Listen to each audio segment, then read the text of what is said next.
Can you check if I'm live on YouTube and X? Should help out both. Yeah, I'm on the team. So I wear two hats. It's like a sprint for 6 months, and then I have 6 months training. Bull Bitcoin live. Can I see? Okay, let's go. Yeah. Okay, gentlemen. I'm with Paul today from Primal. How are you, man? I'm doing great. What are you doing here? Just at another conference. Yeah. Meeting in the flesh with the people who hold Bitcoin. Nice. Can you tell us more about Primal? Yeah, Primal is a Nostr client. It's just a social media app, but there's Bitcoin in it. No longer, it's like Bitcoin Venmo. You don't have to have Lightning invoices anymore. Nice. And I'm trying to convince Bull Bitcoin to put Nostr Wallet Connect in their wallet. Oh, I think it's in the rooster. You should. Yeah, it is. You should open like something on GitHub if you want them. The devs, they have like a list of priority. Yeah. And I mean, I know there is something like that in the rooster, but it's not. It's just like not the priority yet. But then you could use your full Bitcoin wallet in Primal, which would be rad. That would be awesome. Yeah. But I'm sure we're gonna get there. Yeah. It's just a matter of time. They just have like more quote important thing to fix first. I know how it goes. Yeah, we're gonna get there. Should we try to get people to answer a few questions to win Bull Bitcoin hats? Yeah, let's do it. Let's go, man. Can you hold them up? Hold them hats? Yeah, these ones. So you don't hang people this year? We don't hang people? That sounds like... Yeah, last year we had a cool booth. We were paying people 21 sats per second that they hung. Okay. And on a pull-up bar. It was a lot of fun. Our booth was popping the entire time. So what was the longest, it's like dead hang. You know who got this? First place was John Chanel. He did like 3 minutes and 30 seconds. The bar was really slippery, so it was really hard. Yeah. And then Marty Malmy was second place, was like 310 or something like that. Interesting. Yeah. Interesting.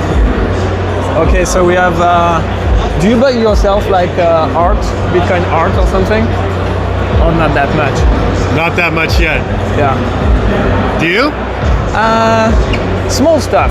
The thing is, like, I'm traveling a lot. Yeah, exactly. And, I don't really know where my home is. Yeah, I've told my wife, like, I don't want you to buy physical stuff anymore. Yeah. Because if each time we change houses, we need to throw everything out. Yeah. So I'm like, I don't want to throw stuff, so let's go with, not a lot of furniture, I guess. That's the nomadic lifestyle. Where are you guys at? I'm moving to South America next month, basically. Yeah. Yo, Anik, you want to do some Bitcoin trivia? Yes. I can expose my ass. Nice. He's an artist. He's a Bitcoin artist. Oh, okay. What's your name? Can you hold that? Sure. So I'm going to just introduce him. Right in front of my work. Oh, shit. Yeah, show it, Perfect. man. Anik Malcolm, explain your work. Okay, so I wanted to represent 21 million, see what it looks like, so that people can see it. And in so doing, I discovered this crazy mathematical pattern hidden in the 21 million number, which is very unlikely that it's accidental, because it's... So, yeah, this is 21 million in a cube. Is there actually 21 million? Do you want to, Mike? Is there actually 21 million squares right here? No, each square represents... Well, if it were a full cube, then it would be 21 million. And these are sketches for the sculpture, right? So each one actually has 227,701. Each one. He's not even a math guy, he's an artist. No, I know, I'm not a math guy at all. So what technique do you use, like, to make them? This is just drawings. I did an oil painting version for the Vegas show. I'm doing sculpture versions, public sculpture versions. Hopefully one day drone versions, you know, sky's the limit. Awesome. Micro and macro. Okay, so I have three questions for you about Bitcoin. Okay. The first one is very easy. Okay. Second is medium, and the third one is very hard. Question one, who is this guy?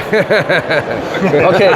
So first question is gonna be easy mode.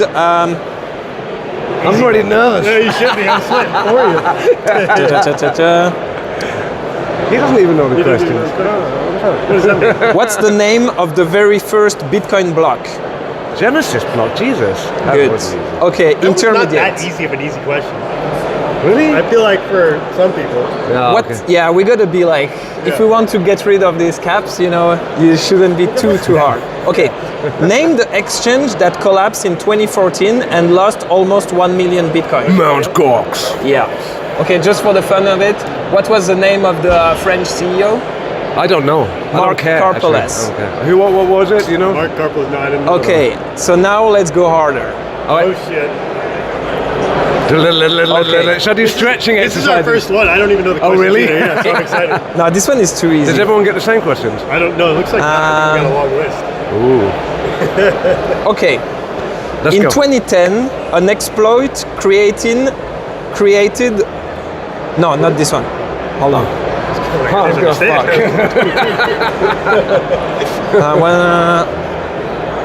Okay, I'm being nice with you. Okay, thank you. What was Satoshi estimate stack roughly? 1 million. Yeah, you win the cap. No, that was easy. Wow, is it Maddox one? Nice. Nice. Yeah, it's high quality actually. It's not just bullshit. It's all embroidered. Wear like this. Double action. Oh yeah. This That's is a a vibe. drip, man. It's a whole vibe. It's a whole thing. This is a drip. So, yeah. where can people find you? You can find me. I'm always Arnick Malcolm, so it's arnickmalcolm.com. I'm Arnick Malcolm on X. I'm Arnick Malcolm on Nostr. This is actually put that one there. There we go. That's a hand-drawn sign I did, and that takes you to my website. Yeah, actually. You drew the QR? Yeah. Are you insane? Yeah. Some people would say so. Yeah. Dang. Okay, man. That was great. Thank you, Pleasure man. talking to you. Likewise. Yeah, What's your and, name? my name is JJ. Okay, JJ. Nice. Here's your mic. See you later, man. I enjoyed that. I like holding mics. I was gonna give you a fist pound. Oh. I realized you were miming the mic. All right, our next victim. Okay, who is you, the guys. next victim? Yes, sir. Take care, man. I think this guy looked like a cool guy. I like his shirt. Yeah. Hey, man. Hey, you want to answer questions? You look kind of busy. Yeah, nice jersey. I like that. Yeah, let's walk around there.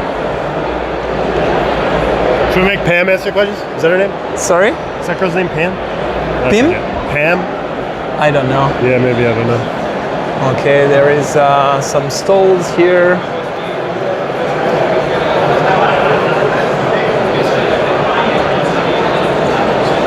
So today's industry day, so it's not as busy. Tomorrow it's gonna be like packed, most likely. Yeah. I think this guy wanna. Hey man, do you wanna get the chance to win a hat by answering 3 simple questions? Oh, sorry, maybe later. Next time. Rejection. Yeah. Oh, do you wanna do that, man? I did. Have you done it yet? No, I haven't done it. Can you do it twice? You can do as many times as you want. Yeah. Okay. Okay, Just as long as guys. there's no line. Let's see if let's see if Paul is actually a strong man or if it's just like I gotta go. fake muscle. So what's the concept here? Yeah, you hit it as hard as you can. See how much you go. Okay, so what's the amount, the number you need to do to be number 1? It's 9:57. 957. So almost 1,000. Yeah. So how much do you think you can get, bro? I really want to get 900. Okay. But I only got 800 once. Okay, hold on. I'm gonna go for nice and easy. Leverage.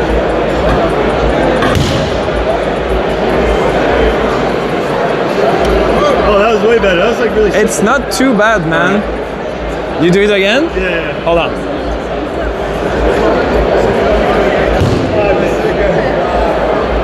One more. Has anybody got 1,000 yet? No. Really? Ooh. Alright, my first one was best. Thanks again. Thank you, guys. That was great, man.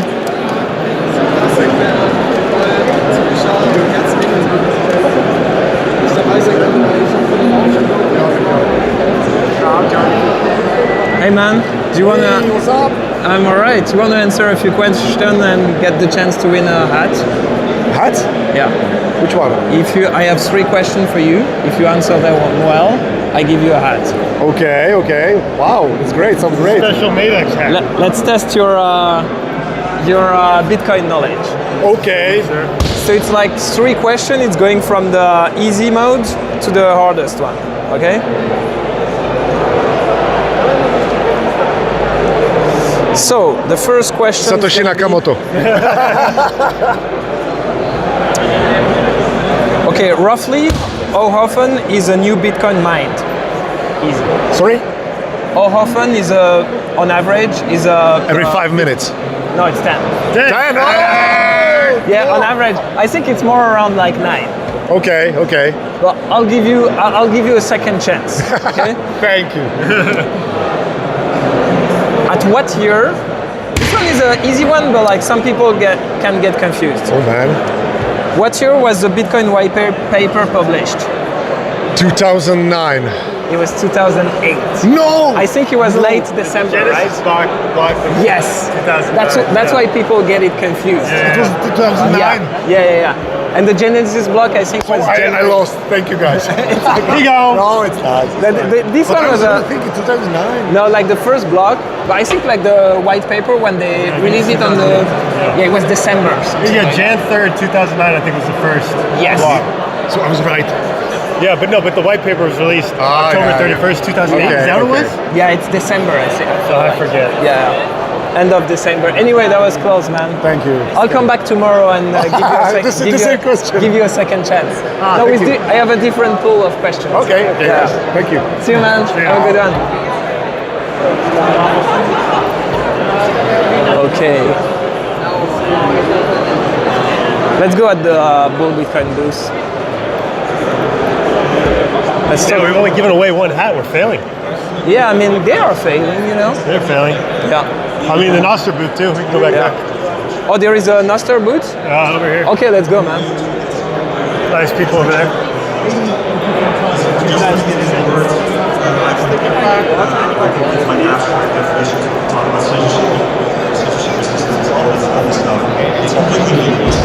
Oh, yeah, that's a Noster. Oh, look, Noster. Woo! Let's go. And our personal approach to this thing, and hopefully you get more sense. Wait, I gotta zap it. Hold on. Oh, I yeah. want to start out with Zap it. just an introduction. So, Francis, we're going to start out. Who are you, and how did you end up in Nostrum? Who am I? That's a very good question. Who are all of us in here? We are all of us in Nostrum. And how did you end up in Nostrum? We are still trying to figure out. That's actually a very funny story. The first time I was on board on Nostr was in a Nostr party. Nostr is famous for doing very good events. The people are very So cool. I'm gonna zap this note and I'm gonna show up on there. In the beach, Oh, there was 10,000? a Damn. Nostr party, and I met all the cool Nostr crowd, and they're like, "You really have to get into this. Get your NPUB, get your NSEC, make an account, try it out." And I didn't understand anything back then. I didn't understand the details. I just made an account, and I was super excited. But Nostr takes some time. You need to understand how it works behind to make sense, because it's different than traditional social media. Is it gonna other appear? platforms. And yeah, that's how I got in Nostr. I didn't know much about it, but eventually I got to read about it. Where am I at? The software engineering cohort, which is like a program in Madeira Island, in Portugal. And it's a bunch of people interested, developers, builders, can be designers. They come Should be around any second. and for 2 months, everybody's together building Nostr apps, discussing ideas and sharing knowledge. There I am. Wait, and no. that's how I really got more deep into That's Nostr and Tanya's. built my That's first Marco Nostr BTC. It's integration. a guy from France. But maybe we can talk about Thanks. So that's another down the note to line. post or to zap. I answered. All right, and Tanya, how did you end? Who are you, and how did you end up in? Oh well, let's go. It's all Yeah, right. I'm Tanya. I actually work for TerraHash, which is a mining company, and we do bring. So what is happening at the Nostr booths? There's a few different companies that are sponsoring it. Okay. Not even Primal, but just here to talk Noster and talk about our companies. Yo, Jake, Yes. we playing paddle? If I'm gonna play We're paddle? playing paddle. Yes. Let's paddle. go. We got we're doing trivia for these hats. Yes. So let's see your Bitcoin knowledge. All right. Okay, 1 second. These are actually sick. It's Yeah, like they are. 3 questions. It Yeah. starts from easy and then it goes to a bit harder. Okay. Easy. What's the smallest unit of a Bitcoin? Satoshi. Right. Oh, shit! Okay. Millisats. Oh, yeah. Intermediate. Now it's too easy. Now let's go. How many words are typically on a seed phrase? 24. Or 12, you can go 12. Good. Yeah. He's a 24. Okay, now we go to the hardest one. All right. If you answer this one right, you win the cap. Okay, let's go. Okay. Okay. Who was Alfine? Hold on. And what is he famous for receiving? So Halfini, he was a great runner. Go check out Bitcoin Runners. And also the first one to receive a Bitcoin transaction from Satoshi. I need to get harder questions. Actually, decent. He just knows the stuff. Good, man. Yeah. Congratulations. Thank you. So what's your shirt about? Oh, my shirt, it's the Danish Bitcoin community. Okay. It's a fork of the 21 World Project by Gigi and the Einundsvatsig community. Oh, yeah. So that's what I'm also doing. Nice. Helping Danish hopefully get to understand Bitcoin more. Are people into Bitcoin in Scandinavia? Yeah, we are not. I would say it's growing, but it's kind of small compared to many other places in the world. But yeah, we do our best to help Orange Pill the rest of the Nordics. Nice. Someone's got to do it. Yeah. What wallet do you use for daily, day-to-day spendings? Yeah, I do. I use a few different ones. Okay. I like Sue's. Better question. How many wallets do you have on your phone? More than I need. It's more than 5. Huh? It's more than 5. It's more than 5. Less than 30? Less than 30, I think. Yeah. More than 20? Probably 21. You have Bull Bitcoin on your phone? If what? Bull? Yeah, Oh Bull yeah, for sure. Yeah. Nice. What do you use Bull Bitcoin wallet for? It's like spending, holding? Yeah, I've been using it for just playing around. Yeah, I like to play around with stuff, and I can say you just tap the Bull 7 times and. OS. Yeah. You need to click on the Bull logo 7 times. Yeah, and also I promote, of course, Bull Bitcoin in the Danish community. That's nice. I made a guide for how to get Bitcoin. Okay, cool, man. Yeah. Oh yeah. So 1, 2, 3, 4, 5, 6, 7. Super user mode unlocked. yeah. So then you can go on exchange and like sell Bitcoin and send it to anyone. I think you can do that without. Like in Italy and here? Yeah. Can I do that in Italy? Yeah, I was supposed to talk to you guys about that. Yeah. All right. Let's go play paddle. Yeah, actually, we gotta go play paddle. This is the end of my service for Bull Bitcoin. Can you give me the 3 hardest questions? Oh, you want to do it? Yeah, hit me 2 with and a 3 half? hardest. Okay. I'll help you. No cheating.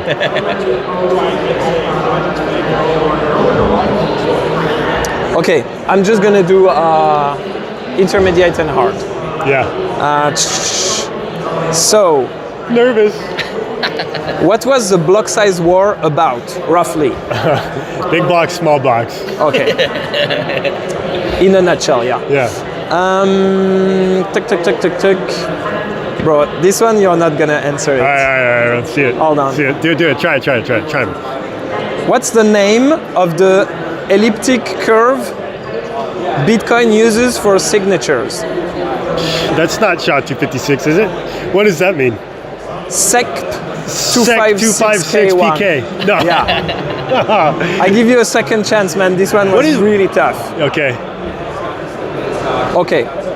What soft fork activated in November 2021 and what did it enable? Taproot Yeah. enabled a lot of stuff. Enabled those freaking wizards to come hang out on the blockchain. Pretty in a much, way. yeah. Snore signature, Okay. scripting, better privacy. And it could kind of help layer 2 stuff too, maybe? Yeah, too. Okay, you're good to go, man. Well done. SEC 256, what is it? Yeah, that was that. What is SHA-256? That's like how you generate it. Yeah, That's encryption versus the elliptic curve. pretty much. Okay, I'll take that back. Paul, thank you for hanging out. Yes. Where can people find you? All in the jungle on Primal. Come hang out. Okay. Pura vida. Where can people Come find me in the man? jungle. We're on Noster. Okay. Jake21 at inative.org. Nice. Thank you, man. Thank you. All the best. See you guys. See ya.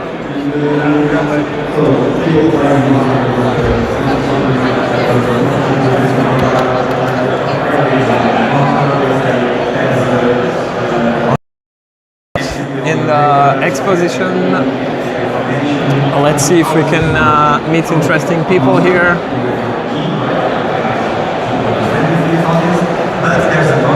Can I film you guys? Can I film you? I mean, can I film the setup? Yeah? Cool. Nice. Ça va, ouais, tranquille? I'm live streaming. So you're live on the internet. Okay, what do you guys have here? From the new one, like, he's not here. Oh, he's not here. Okay. So basically, he's doing pieces of art on like computer pieces, right? Yes, this is PCB art. It's a platine. He engraves and 21 car gold. Express, but This one is a co-branding with Madex. yeah, this is cosmetics and Modeotech, and these are real PCBs. And he creates this design. The framing is amazing. Yeah, the framing is gold, and 21 gold is on the PCB. Oh yeah. Oh, so it's actually gold on it. Yes, Dang. actually gold. That's impressive. Have fun staying poor. This one is very sick. You have the machine guns. You have the Bitcoin miners. That's very good. Nice. And why are you guys here for? I'm artist too. This is the Orange Pill collection. Okay. From my side. And in the front you can see the Orange Pill is a good known meme in the in the Bitcoin world, and I placed inside a hashboard from an Antminer, hashboard above a van, and it's placed the architecture is a real security. The SHA stands for Security Hash Algorithm 256, and it's a light sculpture. You can turn it on and off. Oh, and, it's like a lamp. Yeah, when it's on, you can see the binary code, and I turn it off. It's pretty sick. And, to have that by your bed. That is a nice feature. To read some Bitcoin literature before sleeping. And what about this one? Yeah, this orange pill stands for freedom. Yeah, you can see the liberty stands for Bitcoin, and the tablet with the hodl, and he hodled the Bitcoin above. Nice. And this one is the moon landing. Yes, this is the moon.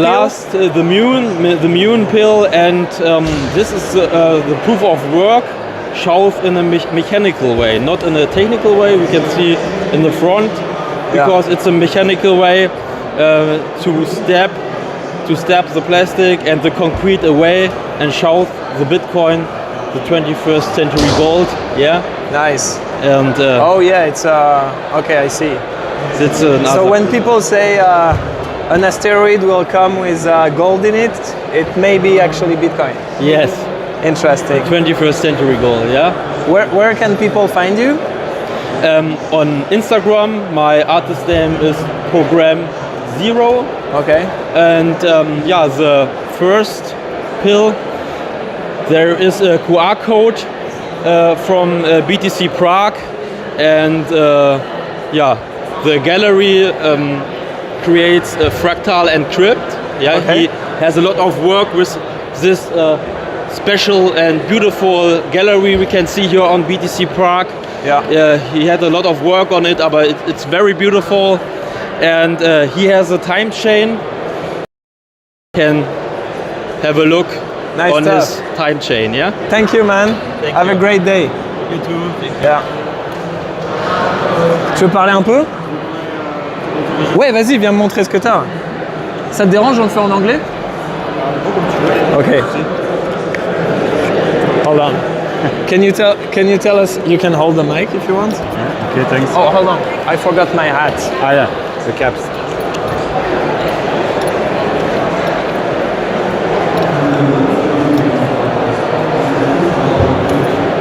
Can you tell us your name? So my name is Xenocide. I mean, that's the artist name, obviously. Nice. So what are you gonna show us? So let's gonna check the original. So Nice. I make sci-fi paintings.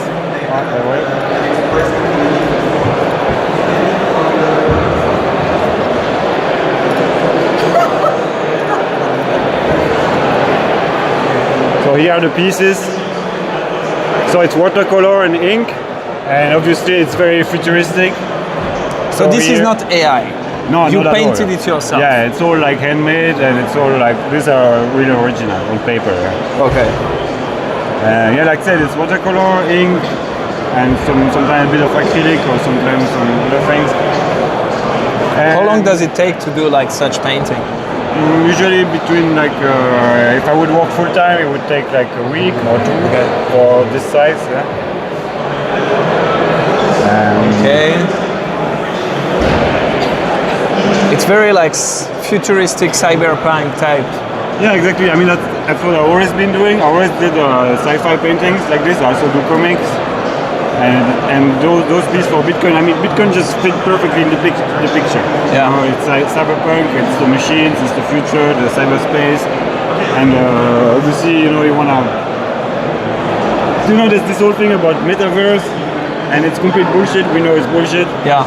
But the real metaverse is Bitcoin, because what you secure in the metaverse is value, not like, you know, fake square kilometers that just anyone can build and say, okay, I sell it to you.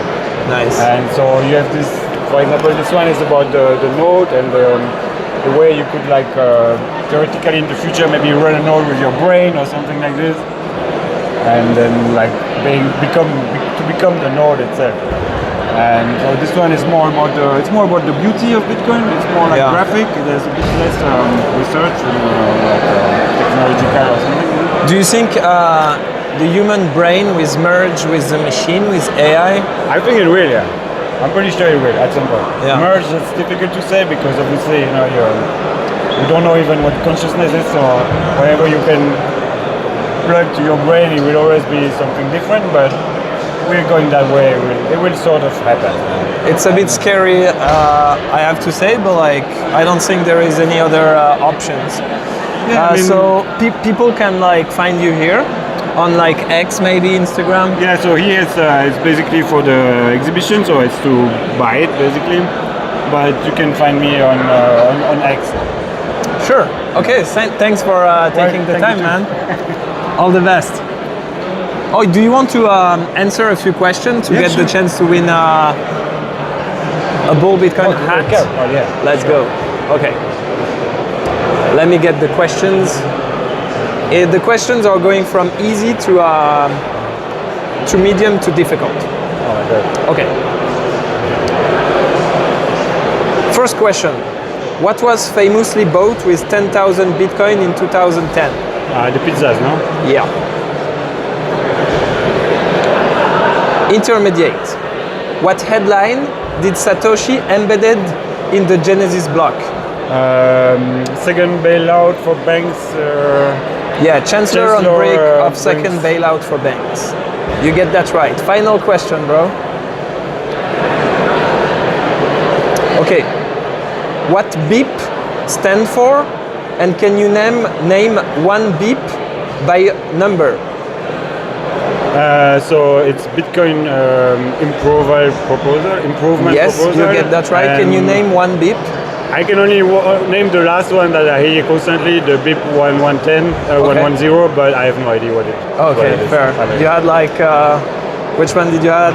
BIP 141, Segwit, BIP Yeah, I remember 39, seed phrase back I in the remember day. Segwit, yeah, because Yeah. I'm a post-Segwit guy, so. So I guess you won a Bull Bitcoin hat, bro. Oh man, it's freaking awesome. Nice. Thank you so much. No worries, man. All the best. Yeah, See you around. You have to wear it, huh? I'll check you out. Oops. Okay, I'm gonna get back to the Bull Bitcoin booth. I guess that's also one of the reasons why. Ok man, see you around. Salut. Bonne après-midi, on se recapte demain de toute façon. Ouais.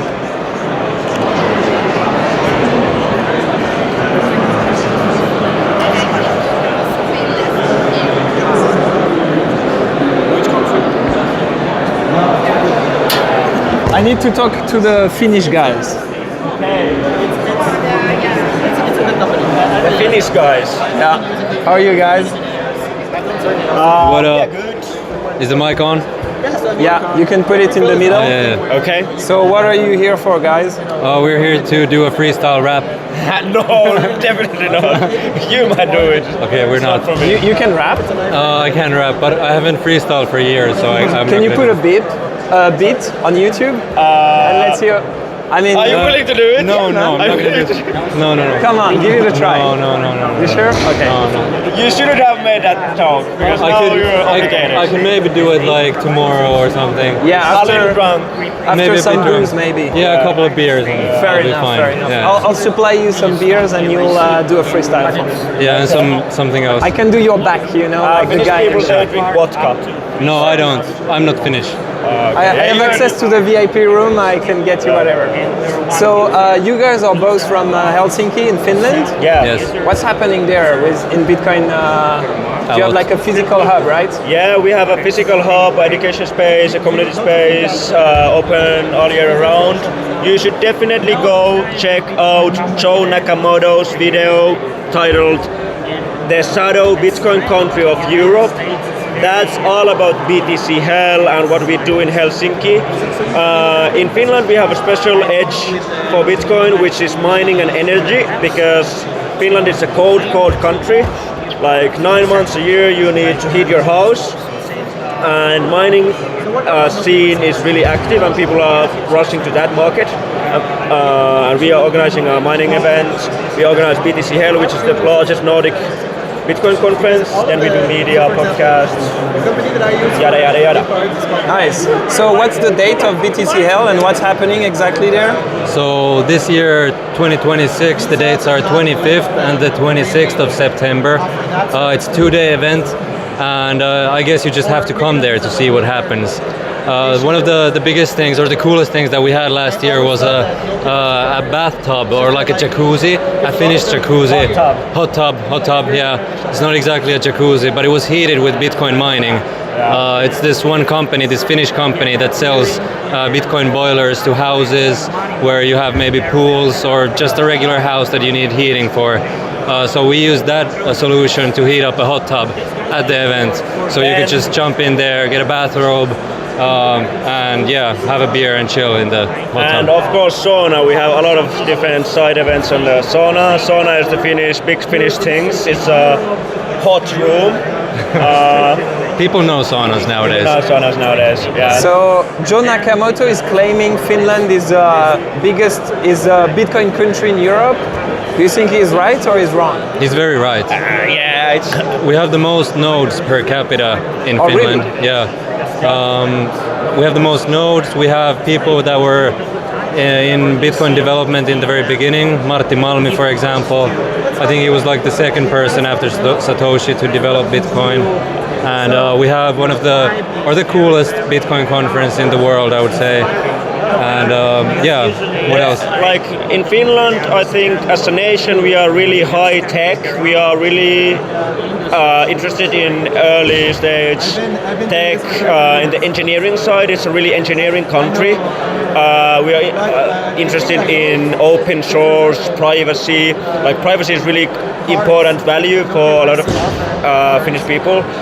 So So I think those are some cultural aspects that made Bitcoin, especially Bitcoin, popular in Finland. And if you compare the culture in Finland to the rest of the Nordics, like Sweden and Norway, I think Finland is definitely distinct in the community that it's really Bitcoin focused. There's a lot of Bitcoin maxis who are really subscribing to the cypherpunk ethos. In Sweden and Norway, they have Shitcoiners. Yeah, it's a lot more shitcoinery and Bitcoin treasuries, and they are the finance bros of Scandinavia, and we are the engineers. So that's interesting. Yeah. Good call. Yeah. And what excites you in Bitcoin these days? Money. Just kidding.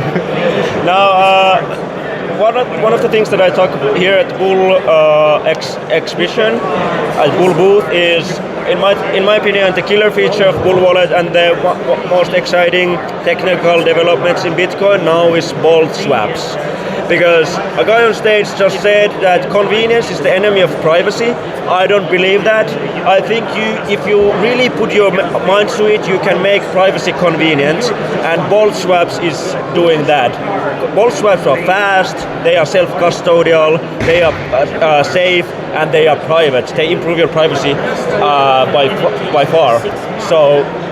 So bolt swaps is definitely the killer feature of Bull Wallet, and also the most interesting technical developments of the whole Bitcoin ecosystem right now. Can you show us how does it work in the Bull Wallet? Bull Wallet. Can you show us the swap and what you can use that for? Open your Bull Wallet and make an invoice to me. Okay. Can you show maybe like the swap feature? Transfer. Yeah, okay, so guys, basically in this wallet you have like a on-chain wallet here. It's a classic on-chain wallet. You have like a pay join integrated in there. You can do a coin control, everything like a industry grade Bitcoin wallet can do. And here you have like a second wallet. It's under the same seed phrase. Yeah. And basically this is like a liquid wallet, but it's fully interoperable with Lightning and on-chain. So basically when you have, you can use this one to pay like coffee, to accumulate Bitcoin when you're stacking with your DCA. And then you can swap it back to on-chain once you reach like a threshold that's interesting to get a UTXO from. And the thing is like, it's great because it also like kill heuristics. Yeah. So you can, you're not going to be able to be... It kills chain analysis. Yeah, chain analysis. I never use, for example, as a user with Bull Wallet, I never even use the on-chain metric, the Secure Bitcoin anymore. I only use the instant payments. It's the swaps that I do are not between these accounts. I just pay with the swaps because you can pay to on-chain, you can pay to Liquid, you can pay to Lightning. So every one of those three channels are supported with the instant payments. So it's like I think it's a good trade-off in between the convenience of a wallet of Satoshi, which is like fully custodial, and like Phoenix wallet that is more, you know, you have to manage the channels. Sometimes it lacks a bit of convenience, you know. Yeah, definitely. That's what I mean. Like that solution, in my opinion, like clicked with me. It solved a lot of the trilemma. Like you cannot have scalability and you cannot have security at the same level. But I think that is perfect middle ground with privacy, scalability, and security. Because even though that I consider Liquid to be a self-custodial solution. So yeah, that's my spending wallet these days, and I'm comfortable holding a significant amount of funds with instant payments. Even though the Bull Wallet I often have the notification that please consider swapping because you have too much funds on your instant payments. Yeah, you can give the Bull Wallet to your grandma. It will try to lead her into best practices, you know, swaps, so you don't get too much money in Liquid, and you can organize auto swap. And there is all sorts of a feature also for fees. You have warning if you spend too much fees. So yeah, it's a good middle ground in between, because sometimes I use Sparrow on laptop, but like if you go and meet someone in the street and you show them the UX, even though it's a very good wallet, it could be a bit scary for some people, you Definitely. know. So yeah, there is middle grounds. I think but for the spending and like mobile wallet, it's a very good option. Yeah. Yeah. Okay, and what would you answer to someone that say don't?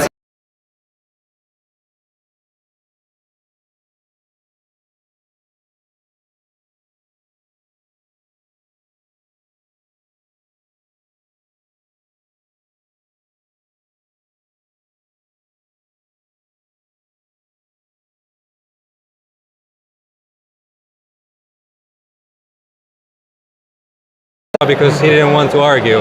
So Like there's a concept called spend and replace, and it's really easy to do with Bull Wallet.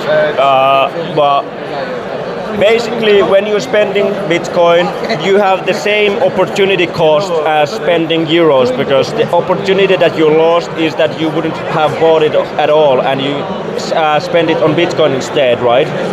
So every time you make a purchase, the opportunity cost is losing the funds of not allocating them to Bitcoin. So it doesn't matter if you buy Bitcoin, if you then use your spare euro funds to buy the Bitcoin back.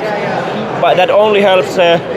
It's an ideological stance that somebody can take, that I want to pay with Bitcoin because it's fuck you money, and I want it to spread further. Plus, people say, okay, we need to get rid of bank and intermediaries. Yeah. But like the best way to get Bitcoin is to earn them.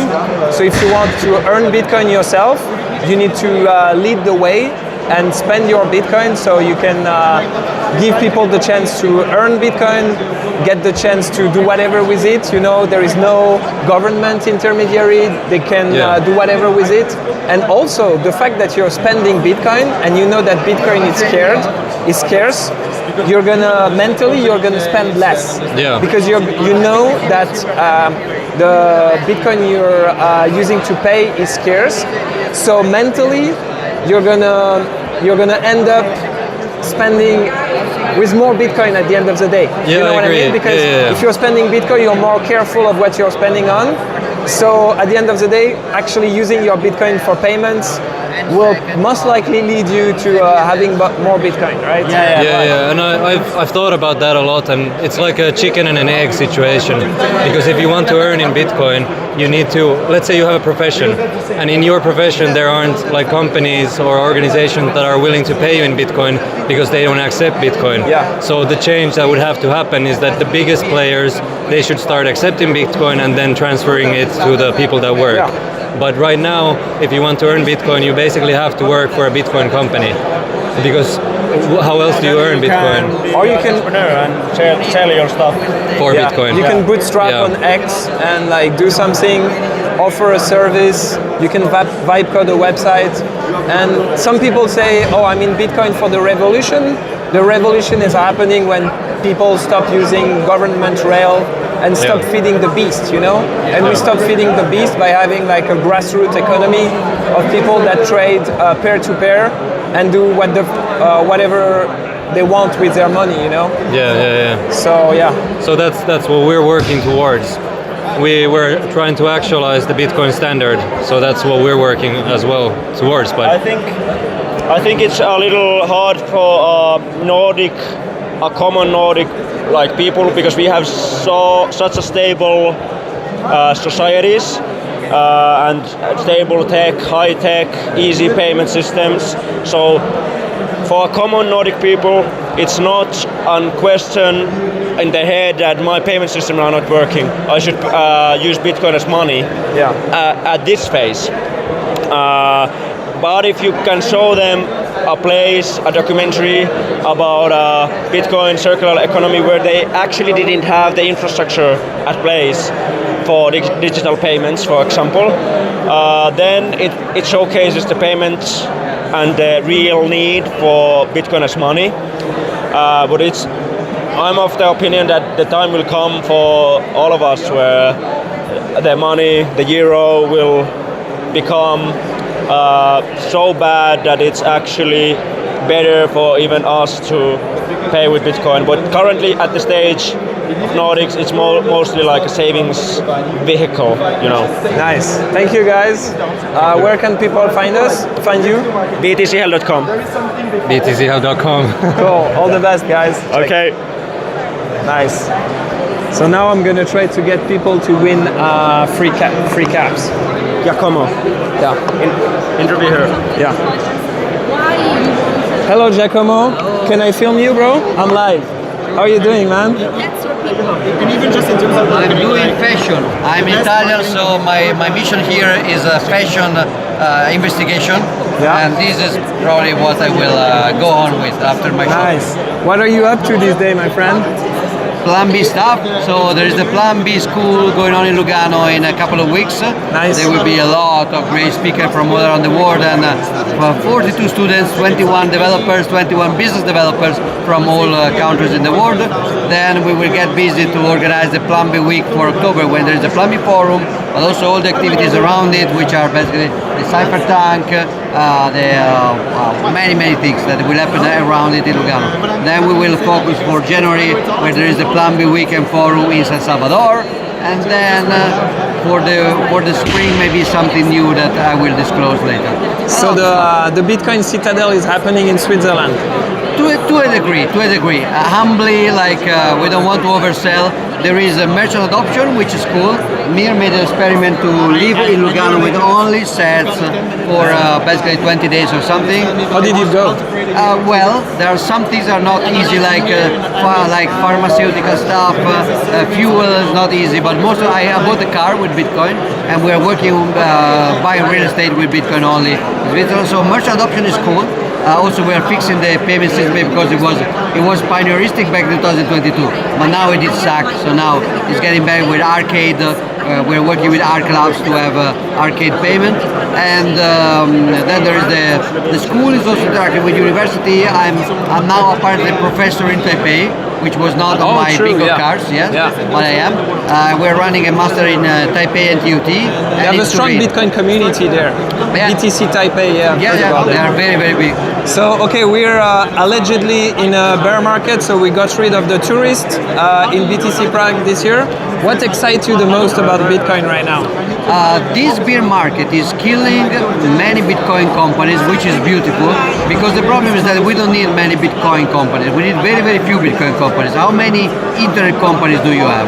You have Cisco doing the infrastructure, and you have SpaceX with the satellites, but then you have browsers like you have basically Chrome with Google and a few others. That's all you need for the internet companies. Everything else is company doing something, creating value, creating a product, selling a product, and using the internet for what it can do. So we need more Bitcoin-enabled companies and fewer Bitcoin companies. So I think that this bear market is very good because it's killing off a lot of Bitcoin company ideas that didn't make any sense at scale, and is forcing more people to build a business that is orthogonal to Bitcoin, but can be empowered using Bitcoin as a system of as a medium of exchange for the payment, or as a store of value for the treasury, which is the two things that Bitcoin does. Nice, amazing. And what do you feel about the conference? It's not your first time, right? No, I think I've been to all Prague conferences. One of the best in terms of, I love the venue. It's very well organized. One of the few conferences where the expo area is as much as an attraction as the main stage. Food is great in the speaker area. The guys are killing it with food, and Prague is one of my favorite cities in general, and Bitcoin cities. Prague is one of the Bitcoin cities before it was cool. One last question: Have you got the chance to try the Bull Bitcoin wallet? I did. I was with Francis that shielded to me a lot, but also Peter Todd shielded to me when he integrated the pay join stuff. So every time I pay Peter for a job, he asked me to go through the Bull Bitcoin app with the pay join integration. So Peter Todd is forcing you to use Bull wallet. And Francis as well, but I was happy to use it actually. Great guy. We're gonna give him a Bitcoin cap if I see him. Is he here today? I don't know. Is Peter in the conference? Okay, I'll give him a Bitcoin cap for forcing you. He's a good shield. Let's go. Thank you very much, Giacomo. My pleasure. Talk to you later, okay? Yes, sure. Nice. Yeah, but we're doing something about that tomorrow. Who else? Who's the next victim? Who is the next victim of my Nike? I still have some bull wallet to give.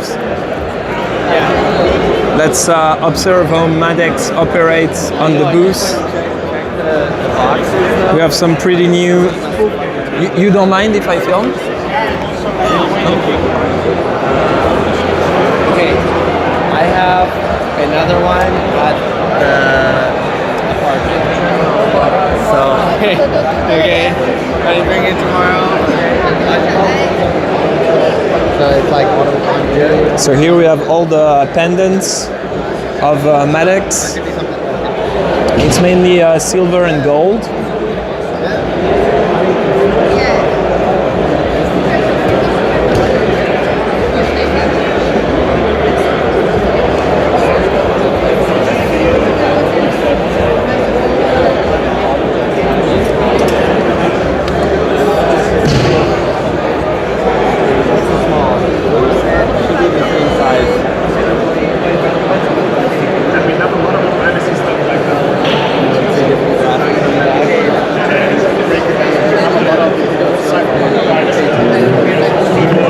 How are you?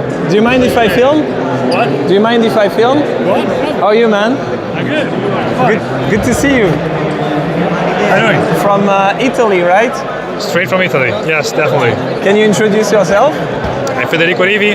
I'm the director of Atlas 21, which is the Bitcoin only media outlet in Italy, especially. We also have stuff in English, but mainly Italian. So, what's happening in the Italian community these days? Well, a bunch of things actually. The guys from Blogs, I don't know if you heard them, they just opened the first Bitcoin-only co-working space in Turin, which is like a 4-floor palace in the very center of Turin with a nice big Bitcoin logo in front of mainstream banks. Nice. So there's the movement is, I would say, growing, even if we are in a very deep bear market. Do you know it's funny because French mainstream media are losing their shit because Italy is taking over France in terms of GDP per capita.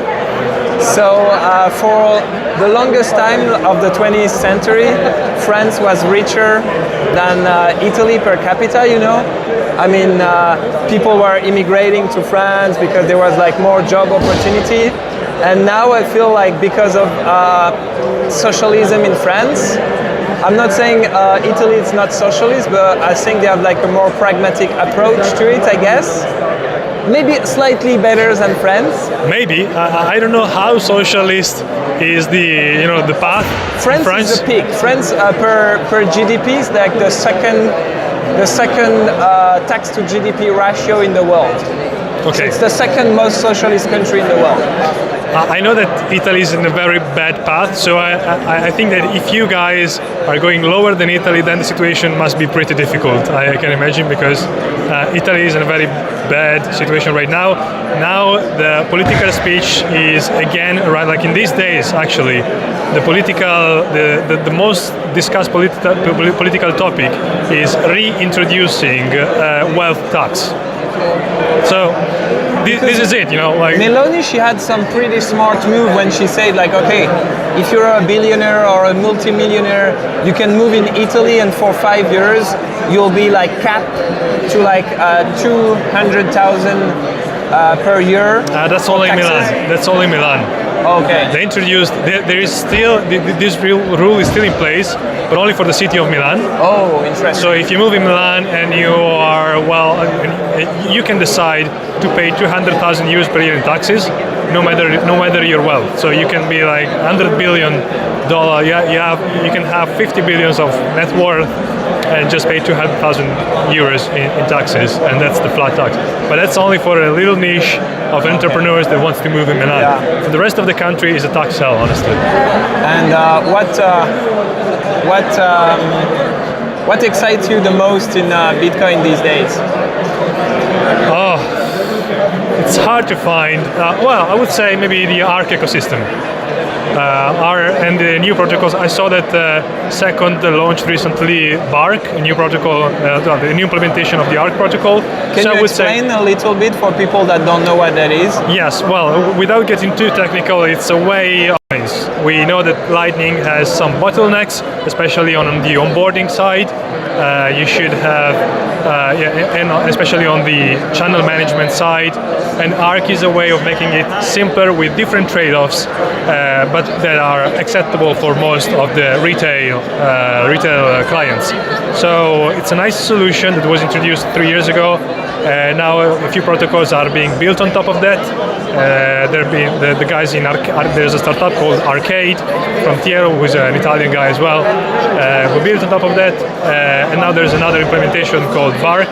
And there are new wallets coming out, which are very easy to use with a nice UI UX just for that. I don't think that they will succeed. I think that it's better to implement that kind of technology in already existing wallet, like the Bull wallet, for example, that already has ARC in it. But this is definitely the most exciting thing. I mean, otherwise you just should talk about Bitcoin treasury companies and suit coins and shitcoins on Bitcoins, and I don't like that. It's dying off. Yes, I don't like it. And how many Bitcoin wallets do you have on your smartphone? Oh, I don't have Bitcoin wallets on my smartphone. Zero Bitcoin wallet? Zero Bitcoin wallet. No.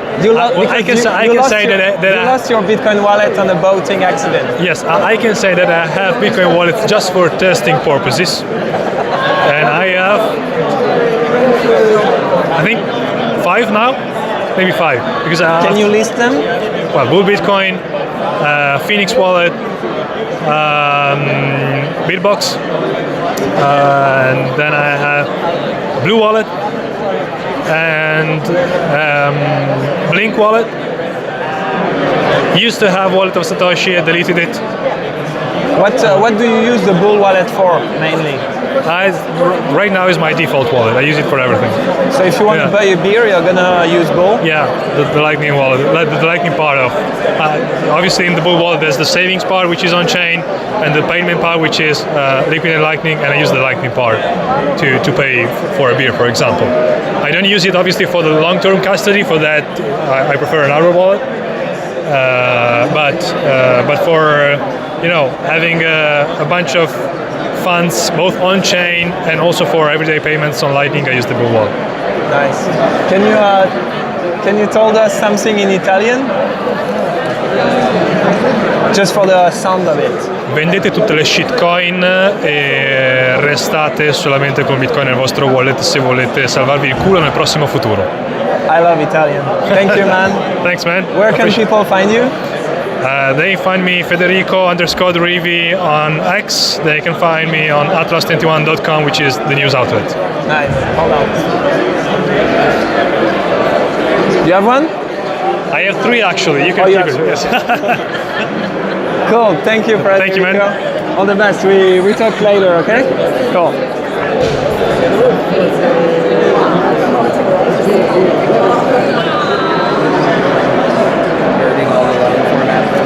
Hey man, do you wanna be on camera? Yeah, of course. You don't mind? Of course. How are you doing, man? Hello. Yeah, I'm fine. Thanks for the interview. No worries. What are you doing here? Yeah, I'm Schnurz. I'm the president of the Spectre Association, and I'm walking around here. Oh, sure. Oh, hold on. Show us. With the Spectre suitcase. Ooh. And here we have like all the different variations of the Spectre hardware wallet. Yeah, and I just show them a little bit here in the suitcase. Can you explain for people that aren't aware what Spectre is? Yeah, it's a Bitcoin hardware wallet with a huge touchscreen. And the cool thing about this is that you can build this entirely from off-the-shelf components. So here this is a smartphone developer board, QR code scanner. You just plug them together, flash the open source firmware on it, and then you can build your entire own Bitcoin hardware wallet. So basically, you don't need to order that at a shop and make it deliver. You can buy separate pieces. You can buy this one here at like Mauser, for example. Here, this one at another online shop, and then you have a 3D printer and you can just print this case. If you want, you can also like get this. If this is too complicated for you, you can get a DIY kit, for example, at my online shop Clavastack, or I also have some pre-built if you don't want to build it, but you have the option, and I think this is very, very valuable. And can you explain to the people how is this? I mean, I guess you think it's better than a hardware wallet that's already built, right? Yes, and also it's not just about building yourself. It also has some other really cool features. Currently, I need to plug in.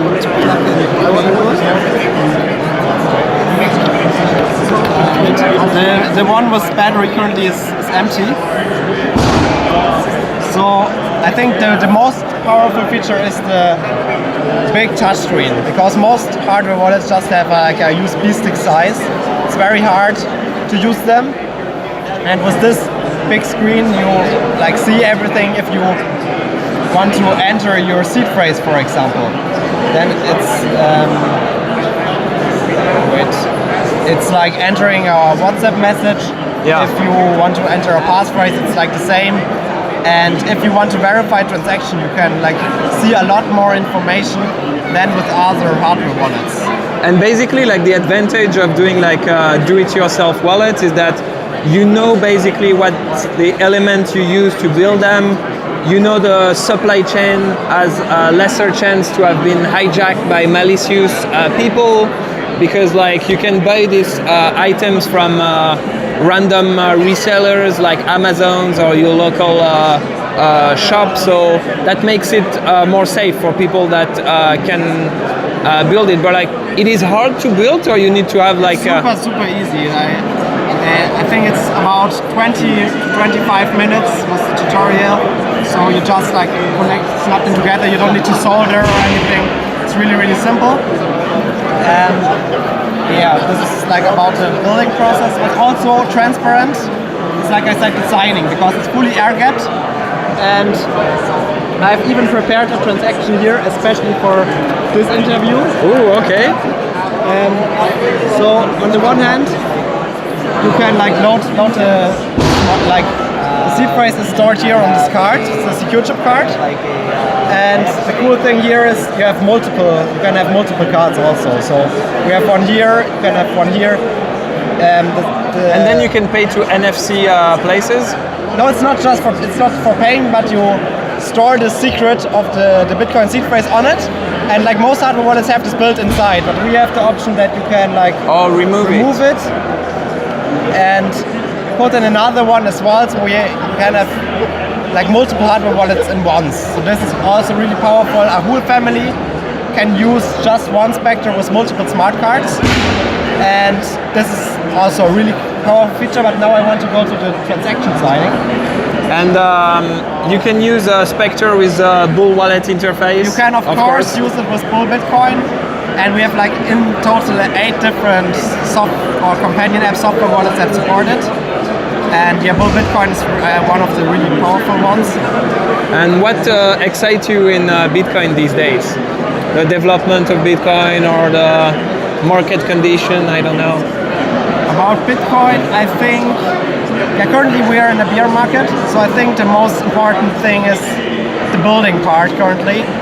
Because of course there are some institutions that buy Bitcoin, but it's not that exciting for me. I think the most exciting part is like the ones who are using this bear market to build like freedom technology and Bitcoin technology. And I think with Spectre and Bull Bitcoin we have some really cool companies or projects.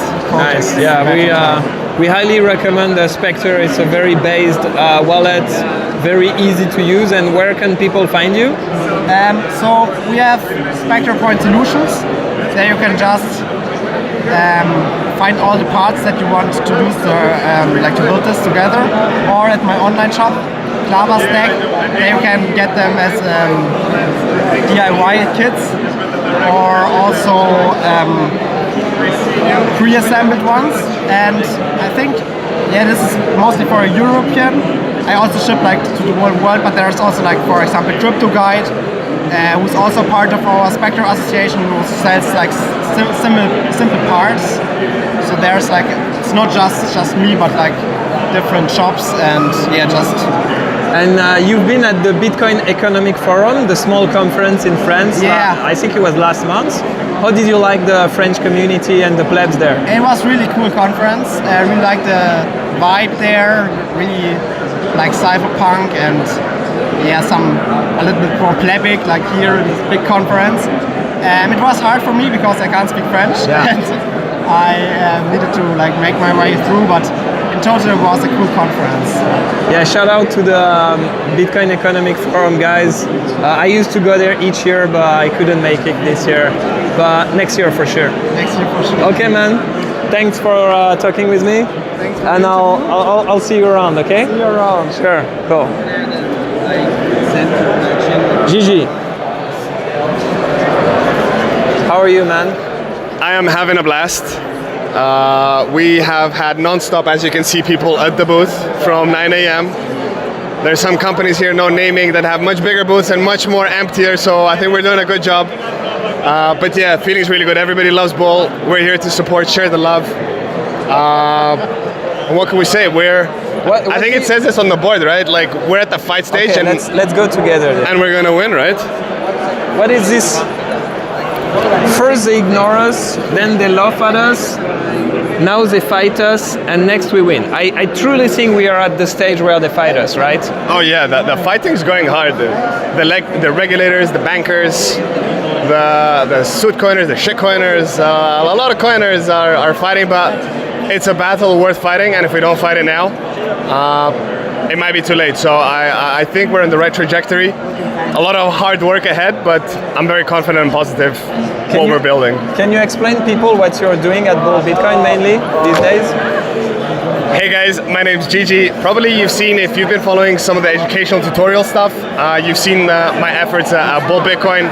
So taking care of the Bull wallet setups, optimization, documentation, and then as of start of this year, I became the Bull wallet guy at Bull Bitcoin. So any questions, support, debugging, feature requests, I've been handling and helping people with. And yeah, there's many other things with my involvement with Bull Bitcoin, but yeah, wallet is my main anchor.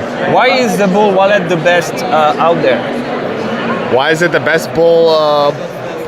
I mean, I'm not gonna go on for half an hour here, but like, I'll say it in one word, which is privacy, which is a hot topic, and everybody's looking for more privacy. And privacy at Bull Bitcoin, not just Bull Wallet, has been the pillar for us for a long time, where we take care of our own privacy and of course all of our users, exchange and now wallet fellow users all over the world. So we are constantly building new things to help improve your privacy, even to newcomers, which I think a lot of people are missing.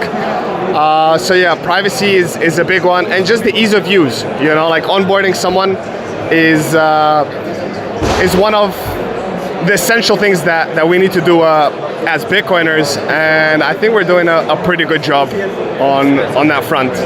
But yeah, I mean, test it out for yourself. I'm sure some of you watching have used it before, but if you haven't, definitely go check out wallet.bullbitcoin.com. And actually, I'll tell you the one unique point about us is we have a live in-app support chat where high probability you'll be chatting to your man Gigi or the rest of the Dream Team support team, where we actually have no bots, no submit your ticket and wait for 3 weeks. You'll get an answer within a couple of hours, if not sooner.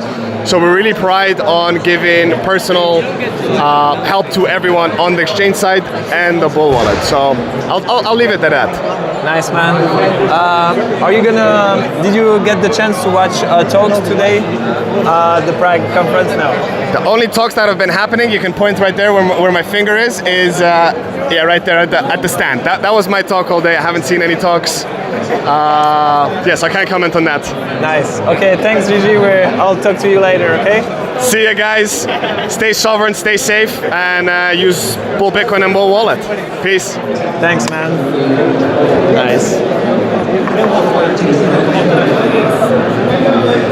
More or less. So I'm gonna keep walking around. Oh. Do you have time to answer a few questions, Madex? Yeah, sure. Okay. Sure. Madex. One sec. Can I give this back to you? You're going to be around here? Okay, thanks. Can you tell for the few people that may not know you yet, who are you? I'm Madex, the creative director of Bull Bitcoin. And we're here at the I just keep rolling. Let's start over. No, it's fine. It's live, man. I'm Madex, creative director of Bull Bitcoin and creator of the Bull Bitcoin brand. And here we have it on full display in all its colors with an incredible team. And it's really, really exciting for me to see this booth because I think it's our first really well done booth. We're very known for just bootstrapping in with a pirate flag and making it work. But this one, high quality production from BTC Prague. They are incredible hosts and have done an excellent job. And so I'm very proud of it. We have this amazing merch over here. Yeah, show us. Hi. So these are the new designs, which we are trying to promote. The elements of freedom maxing, including things like drones, private aircraft, FGC9s, my mistake, and Start9 servers, and multiple passports, and that's what we believe. So nice, man. So historically, you were doing more pieces of art, like painting, like these guys, and a few years ago you started doing jewelry. And can you explain to us how did the Madex brand evolve? So from the beginning, Madex brand was about high quality product, and I just began with what was the skill that I was most competent at, which was art, to be the foundation of the project, and I thought it was a good anchor point to build other products off of. And so the recent expansion is into jewelry and 3D art, which I've been passionate about for a long time. I've never been able to find the stuff that I like, that I want to wear, and so once I found the right people to make it happen and create it myself, I was able to start producing these kinds of works. So all of these are first and second gen creations, and there's another collection coming in Helsinki, and that will be all of the third gen stuff. And it has been very exciting for me because I'm learning a new medium. I'm learning how to get good at something else and learn what's possible with it. And so I have some very cool commission pieces that have been coming together. I've been working on engagement rings for Bitcoiners, which are very exciting. Some orange stones, which is interesting. It's a unique thing to do with a ring, very unique to Bitcoiners. So it's a lot of fun, and in the future I'm going into more product design and development, all luxury goods, and the point Madex being built to last. I am in pursuit of creating products that can be generationally passed down and part of a family story, so they have to be well made, and sometimes we achieve that, sometimes close to. And that's what I'm in pursuit of, improving everything and offering more. So coming up, I have DuPont lighters that are based off of ST DuPont, custom, one of one. There's 34 of them. I have a collaboration with Leathermint that is very exciting. I think, do I have it? Oh, can you show us the... I have it stashed away somewhere, but the Madex wallets, which are a beautiful dark green leather. So the next product you're gonna launch gonna be a leather wallet, right? Yeah, some leather goods and the lighters. And can you tell the people that are listening what happened with the logistic of the caps? Oh, the caps. Okay, well, this is still ongoing. I should check my messages actually, because it's 4 o'clock. So essentially what happened is in the art studio, the Madex art studio, I have a giant wall of hats, boxes of hats, all Bull Bitcoin branded, all ready for every event. And when I was asked, are we prepared with hats for BTC Prague, I said yes, because there were 6 boxes of hats on the shelf. And when I opened the boxes the day before leaving on the flight to pack the hats, they were all blank. None of them had been embroidered. So somehow I ended up with blank boxes, and thus my travel to Prague was spent in a mad dash attempting to find last minute embroidery so that we can distribute as many of these hats as possible. And I was able to sort out a last minute deal. Many of the people, we were contacting them with the Bull email, and they were attempting to scam us because they would Google Bull Bitcoin and assume we are wealthy, which we are not, and get ridiculous quotes. The first quote we got was 30 hats for 1,000 euros, which is obviously insane. And I had to email and speak with about 20 different companies until I finally found one that was willing to be fair. We paid a little bit more for the last minute delivery of the hats, of course, but we were not extorted. And I was able to achieve that by using an anon email, brokeperson@gmail.com, and using that email, I was able to get a good deal on the hats. So we will have the new hats here tomorrow, and then we are going to flood this place with them. Show Madex Regalia. Can you show a Madex Regalia? Sure. The chat is asking. This is the Bull one. Yeah. And I don't know how clear that is. I can't tell. This is the back side. What's the cube? What's the which? What's the cube on it? What's the backstory? So the cube is, so I have an expression from my years in Bitcoin, which is block by block, we build our temple. And so that cube is like the representation of that. So it's all the completed found blocks stacked together, and it is structured in the shape of a Rubik's Cube, obviously homage to the algorithms that power Bitcoin. So, nice. And if I grab this key, I can show you maybe something else. My friend, I need that key for a moment again. My apologies. Do you want to keep it? Thank you. Yeah, probably I just keep it.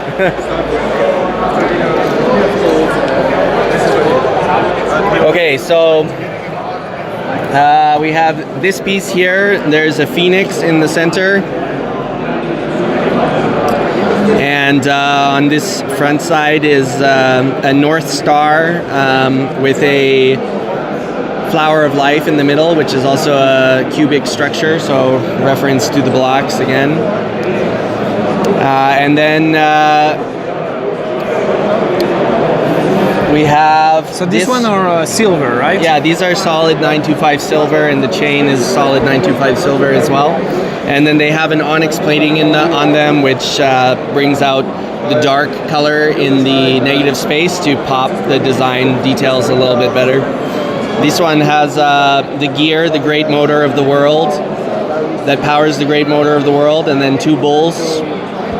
And then on the front side we have a tomahawk steak with a steak knife going through it. This was created as a gift for the creator of beefsteak.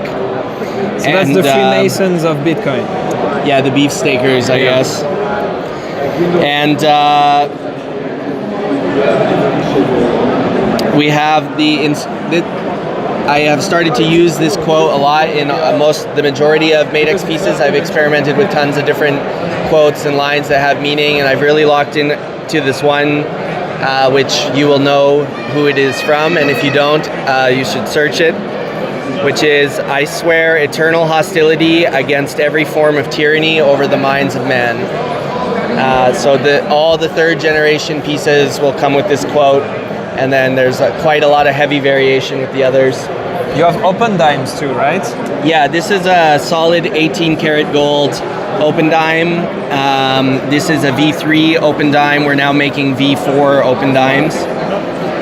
So this started because when CoinKite redesigned the open dime to have this rounded back and this hole through the top, I got some of the first ones and put them on a chain, and I was wearing the open dime as a necklace because, as we all have probably understood, it's a good talking piece to orange pill people and talk to them about Bitcoin, because it's like, why are you wearing a microchip on your neck? And so in my orange pilling days, which I don't do anymore, I was doing this a lot. And then when I had the idea that I wanted it to not be a legit wallet around my neck, but I still wanted it to carry the same value, so then I made them in gold. And then I was fortunate enough to secure a great deal with CoinKite to produce more of them. And I think it's just an excellent talking piece and a great way to wedge Bitcoin into every dinner that you're at, every family event, every Thanksgiving, as they say. Have you seen there is a guy with a Madex tattoo? Yeah, so the Madex symbol is not something I created. It is a Manes, which is a Viking ruin. And the Viking ruin has a meaning, which is the individual, the self, and the universe. And so it is quite a common symbol around the world. And it was also one of the reasons I selected to use it as the Madex symbol, is because you can see it in many places that I did not put it. So it's a historic ruin. So some people have it as tattoos. I have it on my You say like you are not orange pilling people anymore. Why is that? Well, I think I orange pilled a huge amount of people, and it was an exhausting and tiring process, And now I'll only speak to people about Bitcoin if they want to learn, if they actually genuinely care about what I'm saying, because in Bitcoin we think a lot about fuck you money, but what you have access to right now is fuck you time, and you can think about your time in the same way, and I think it is the most important thing to protect is our time. So I don't waste time talking about Bitcoin to the actuallyers. Actually this, actually that, and I'm like, actually, fuck yourself. I don't care. You want to be broke forever, that has no impact on my life. Me and my crazy group of rodeo cypherpunk pirate friends, we're just going to continue getting richer and richer and improving our lives more and more and building ourselves, and you can just have fun staying poor, as they say, right? I think there is different stages, when you truly understand Bitcoin, you're very excited, you want to orange pill everyone, and then you realize that maybe most of the people are regarded, and the one that will eventually come to Bitcoin will show interest. They'll end up in this rabbit hole one way or another. So you start focusing on yourself and stop trying to onboard people, because it's draining, and most people won't get it, and they are not ready to be unplugged, I guess. Yeah, there is exactly. They are so plugged in, it's not worth the time, because they just believe everything that they've been taught, and they are fully slaves. And it's the great line from Orpheus. Most of these people are not ready to be unplugged. And to be perfectly honest, the cipher concept, which is he wants to eat steak again. Sometimes I think about that too. I envy the fiat man's ability to enjoy his life and not be affected by the crippling destruction of every institution and country and environment that we have. That must be nice. But I would like to stop the destruction from happening, because I have skin in the game with a family and a future, and I want a better world for my children and children's children, and this is one of my base concepts, which I think if you do not have kids, you should not be able to participate in any political system, because you have no skin in the game. If you make some completely retarded position, there is nobody to suffer it. I also believe for any sorts of political systems, that anybody involved must serve for life, so that they are forced to live with the consequences of their bad decisions if they make them. But I have one last question. On your way from Canada to Prague, you went through a German airport. How was the experience? Yeah, I was violated by the European Union, which clearly is run by demon creatures. It was a mandatory fingerprinting and face scan to enter the country with no ability to fight it or opt out. And also no notice for coming and for entering the country that would be required. And it's a huge problem because your fingerprints cannot be changed, and the government is taking that data and storing it. And as we know, they are awful at everything they do, which means they will be awful at protecting this biometric information for the people. And I would not be surprised to learn that it has already been compromised, or that it will happen any day now. As we know, bureaucrats have been caught in France selling private information to kidnappers and sorts of things like this, and the biometrics will be sold to, you know, scammers wherever they are in the world. And it's not something that you can't do a password reset on your fingerprints, and you can't do Just really. to have some raw data, France is number 1 per capita of data leaks, including like government data leaks.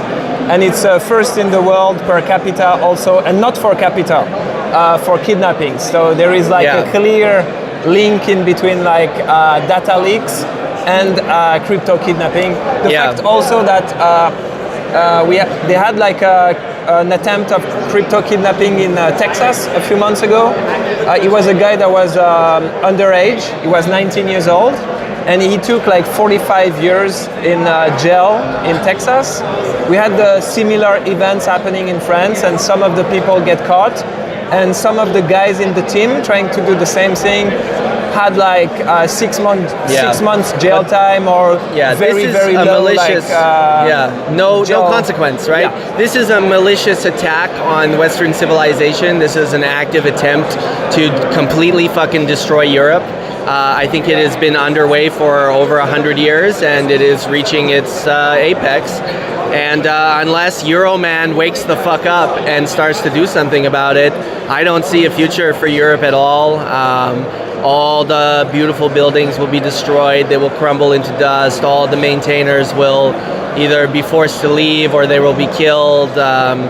You know, it is very clear that over the last 100 years, the real victor has been communism, which seeks to lower all shrines, to destroy the greatness in man, to reduce everybody to a equal, to a good slave, a well-behaved and compliant slave.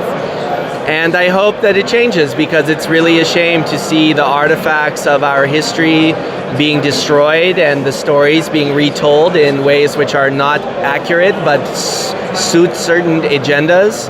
And if we don't do something about it, we're going to lose it all. And just in the same way where we supposedly don't know what happened with the pyramids, we won't know what Europe was about or what the cathedrals were about, and it will all crumble. So Euroman needs to wake the fuck up and maybe just be a little less effeminate and buy a gun and shoot it, or come to the States and train, and just I think the most noble business you can be in right now is loading tanker ships with personal defense equipment and shipping it into Europe and distributing it to the Europeans, and saying that it is time to take your country back and take your worlds back before they're gone, because they will take our beautifully carved oak doors, and they will burn it into firewood, and they will crumble the stones, and they will uproot and destroy everything that our ancestors, working back to the dawn of time,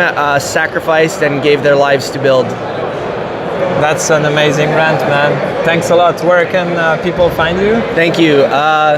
At Spacebowl on Twitter, and Madex.art. So www.madex.art. Nice. And all sats spent go to the financing of freedom activities, which hopefully motivates people to fucking wake up and take some ownership over the outcome of the future. Thanks, man. I mean, I'll be talking to you in the next few days anyway. Yes, definitely. We'll do it again. Thanks. Cheers. See you, man.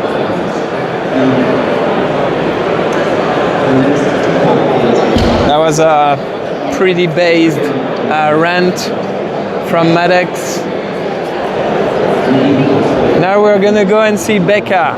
Can I film you, Becca? Hi, how are you? Can I film you? Yeah, sure. Let's go. Hi, welcome to Prague. What What's are up? you doing in Prague? I'm just hanging out, meeting people, having some drinks, smoking some joints, you know. Just Ooh, doing okay, the good Bitcoin let's go. stuff. Yeah, hanging out with some Bitcoin artists here. We got House of Ralphus. Beautiful Bitcoin art. Look at this orange pill. We have this OG Bitcoin miner. Look at this. Are you guys even mining Bitcoin if you're not doing it like this? I mean, seriously, right? Oh, that's an artifact from the past, I guess. Yes, yeah. Very interesting. Very interesting. Okay. And we got another orange pill here. How beautiful is that? And then the artist is actually right behind there. Miss Ralphus. And yeah. What else can we see in terms of arts? Let's see. Oh, did you see this stuff over here? No. Look at this really cool. That's Trojan. very based. It's the Roman Empire Bitcoin style. Exactly. And you got Very one good. the ship there. Ooh, okay. Sailing to Troy. Look at this. That's very beautiful, based. beautiful work. Yeah. Anyway, how have you been yourself? Yeah, good. You know, just Yeah? mom life. Yeah. Finally got a break and able to come hang out with some Bitcoiners, so it's nice. Yeah, it's great. How do you like Europe so far? Love Europe. Yeah? Yeah, I always like coming back here. It's nice. Good mix, lots of culture, old buildings, all that stuff. We don't need to go into the political side of Europe, you know, that's trash, but I'm Yeah. from Canada, so I can't talk too much. That's Yeah, fair. Yeah, That's so, fair. yeah. Justin Trudeau is going out with Katy Perry. What do you think of that? That's the gossip. Yeah. No, it's you know, good for him. He fucks 40 million Canadians and now he gets to fuck a pop star. Like, you know, you should actually be in jail and not banging. Is he actually Fidel Castro's son? Yeah, of course. Have you not seen the side-by-sides? It's very intriguing. Very I have to intriguing. say, yeah. Yes, yeah. And his That mom would, was that would going explain the socialism. See, it's just bred right into him, and he just gave it to the rest of the country, essentially. Yeah, no, Trudeau, you know, he's just out for himself and his buddies and his elite Montreal little club there. Fuck that guy. Should really be in jail. Are you're still involved with Bitcoin? Are you actively doing stuff around here? No, I'm still involved in Bitcoin, a little quiet, but I'm with Plebeian Market. We're a decentralized Bitcoin marketplace on Nostr. So yeah, just kind of hanging out on Nostr, doing that. So basically, it's a platform where you can buy peer-to-peer stuff like a market shop where you can meet other sellers and buyers, right? Exactly. Okay. All peer-to-peer, value for value, and if you got anything to sell, you can just list it on there. It's, you just sign in with your NPub, and that's it. And it's no one's taking a cut or anything like that. It's really true peer-to-peer. It's it's your responsible. Craigslist for Bitcoin, right? Yes. Yeah. Craigslist. What's that other one? It's not coming to my mind right now, but you know, on the platform we have, and it's all FOSS, like it's software. Like you don't have to go to plebeian.market. You can go to GitHub, download the code, and build your own marketplace. And there is no escrow. No, escrow, it's right? all peer-to-peer, just straight in between buyer and seller. And if you're a seller and you do want to support the platform and, you know, the Plebeian, you can set up a value for value split. So, I want to donate, 10% of my sale could go to whatever NPub. It doesn't have to be Plebeian. It can be if you're, a farmer wherever and you want to support other farmers or growers, gardeners in your community, you can split value every time you make a sale. Then it would just automatically go to those NPubs, those communities that you decide, right? And that's the thing, like with like peer-to-peer marketplaces, it puts the responsibility back on you as a buyer and a seller to sort of make Bring sure back reputation, I guess. Yes, yeah, the web of trust and all that, right? Like, it's, we're building that out, right? You need to be able to know if I'm going to buy something from someone, what's like their reputation, right? In this web of trust and building those components of the And how do you marketplace think as is well. Bitcoin grassroots economy of peer-to-peer, like buying, selling? Do you think it's an important thing? Oh, most definitely. We have to get back to like localization. Like we want to say, oh, we're sovereign individuals building our communities, but we can't just talk about it. Like you have to put the work in too, and actually go out there and build these communities, buy tradespeople, and it's not just like artists like buying, prints or T-shirts or Bitcoin hats, like actual things. We have on the marketplace a lady, she sells tallow, from Scottish Highland cows. It's absolutely amazing. Like it's do you use tallow for your skin? I do use tallow every day. It's on there. It's fantastic because you don't want that slop from like Nivea that's made in China or whatever. So, but no, I think localization, building in your own community where you are is very important. Like wherever, because if I want some eggs or milk, beef, I'd rather go directly to the producer and do it that way. At the end of the day, if we want to bankrupt the government, we have to get rid of their intermediaries, right? Yes. Yeah. Get rid of the middlemen. And and it starts from the grassroots. It's not going to come. It's not going to come from Amazon. Amazon's not going to be like, oh, hey, we're out wherever you are. Let's build up a little localized, e-commerce platform for you. No, they're not going to do that, right? So, yeah, that's what I'm doing, chilling, and then localized too, because I'm out in Calgary. We have our Sats market there, so it is an in-person marketplace where we take Bitcoin and cash. That's it. Yeah. And we have How often is it is happening? It happens. We do it, I think, 3 times a year, 2 times a year. So the next one is coming up. I think it's the 26th of June in Calgary. So basically, it's a gathering of Bitcoin people in Calgary. Yes, that and surrounding go in area. one place and they trade only with Bitcoin, right? Yes. Yep. Bitcoin and cash. So. Yeah, it's Ben Perrin that started it, right? Ben, Great BTC stuff. Session. Shout out to him. He's founded that, and are you selling stuff in Bitcoin yourself? Yeah, I'm selling banana bread.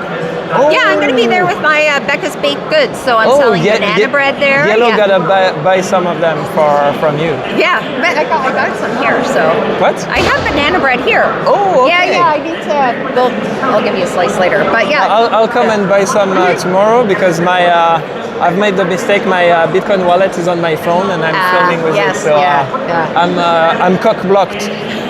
Wrecked. Okay. Anyway, what do you feel of the mindset of the Bitcoin people in Europe? Do you think it's similar as the people in the North America, or there is differences? You think? Yeah, I think they're pretty similar. Yeah. It's. Everyone, we have all these companies here that are trying to promote their own products, marketing, and it's a little bit more technical. I feel like the Europeans, especially the Germans, are a little bit more into the tech side, nodes, and Scandinavians and German are pretty technical. Yeah. Yes, yeah. So, and I find maybe the North Americans lean a little bit more towards like a marketing go up more, maybe. Go up. Yeah. Let's fucking go. That's So true. that's just how I kind of view it. But I would hope that we're all working ultimately towards the same goal of everyone getting onto a Bitcoin standard. So just doing what I can, my friend. Where can people find you? You can find me on Noster, Bitcoin Becca, and also on Twitter. I'm Ghost of Becca. I'm there. So, and you can find me if you're in Calgary at the Bitcoin Sats Market at the end of the month. Are you still involved with Meme Factory guys? Yeah, we're still involved, but we're on a little hiatus right now. So yeah. Fair Yeah, enough. yeah. Okay, cool. I'll come to talk to you later, okay? Awesome, thank you. Thanks, Becca. Have a good one. Bye. Hey! How are you? Don't use my face. Oh, no, sorry. Yeah, sorry. But we can do the stream if you want. Okay, guys, I'm in with an Italian lady here. She's an artist and she wants to showcase her art. Let's go. So, can you say your name? Yes. I mean, your nickname or your artist name? Yes, Linda. Linda. Yeah. Okay. Okay, so that's your spot. So you've done all of them? No, this is for the one. Okay, so that's your stuff. It's painting, right? Yeah, it's an oil painting. Nice. So you just done just this one? Yeah, just this one. Okay, cool. Is it what's written in there? Can you see? So what do you see? Can you say it for me? I mean, it's 12 words. Betray gravity into wild, anchor trust, carry lemon, tender hope, kiss you. Oh, it's 12 words. Yeah. Okay. That's selected from the VIP 39. Is there are people gonna drain your wallet now that these 12 words are People can try. on the internet? I don't even know if it's a valid set phrase, so I choose the word for the art creation. Oh, nice. Yeah. Nice. Why did you pick these words? Well, I choose some word that it's heavy words and some light words, romantic, hope things. Okay. So here is embroidery, other guys. Okay, cool. Thanks. And where can people find you if they want to buy pieces of painting from you? So there is a QR code. You show the QR code. People need to scan the QR code and will get more information and can make the purchase directly with Sure. Bitcoin.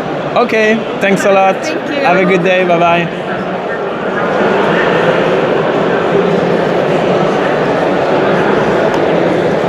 There is all sorts of people at the conference, different backgrounds. It's pretty international. You get people from anywhere in the world. This was an artist from Italy.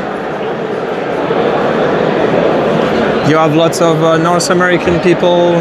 You even had a crew of African developers. Overall, Prague is a pretty quiet city. It's pretty clean.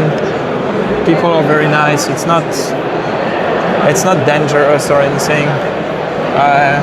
You can carry guns here, more or less, from what I remember. So it's pretty nice.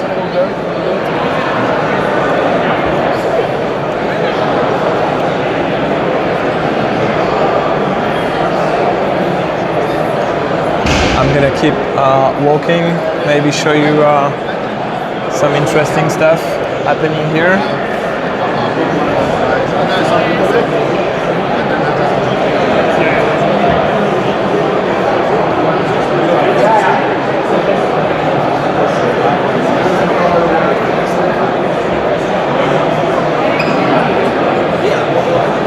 Is it against your ethos to tell me what question?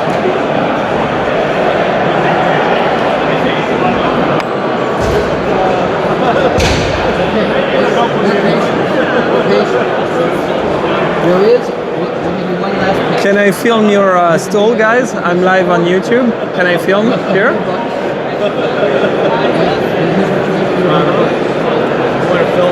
I want to film and ask you a few questions. Do you mind? Sure? Not him on camera. No, I'm filming on me. Yeah. Yeah. Oh, yeah. Yeah, and now I change, and you see now I'm filming on the other camera. Sure. Can you hold that? Yeah. So, what are we having here, man? It is the world's first digital inheritance computer. It's called the Citadel Vault. Interesting. I like the name. It looks like a cold car queue a bit. It's kind of inspired by that. Yeah. I see that. And can you? Because it's true that sometimes people talk about Bitcoin for inheritance, Some people say it's great because you can get rid of the third party of the government. Yeah. Some people say it's harder because you need to have like a proper setup and be very thoughtful about it. Yep. Can you tell us how your solution works? So we had exactly the same thought that you just described, because a lot of people now are sophisticated enough that they have, you know, signing devices and they have cold storage and all that set up. But if you're the Bitcoiner, what happens when your child or your spouse or your partner needs to inherit? Will they be able to use your setup and inherit it? So what we decided to do was create this device. We actually have a couple of years in inheritance already. Can I see? Hold on. Yeah. Awesome. Thanks. So we created this device so that there's an advisor built in here, right? All of the legal documents you need for your jurisdiction are built in here. Any digital secret that you want, whether it's a Bitcoin seed, an exchange password, a PIN for your phone, anything your heirs are going to need, you can store it in here, right?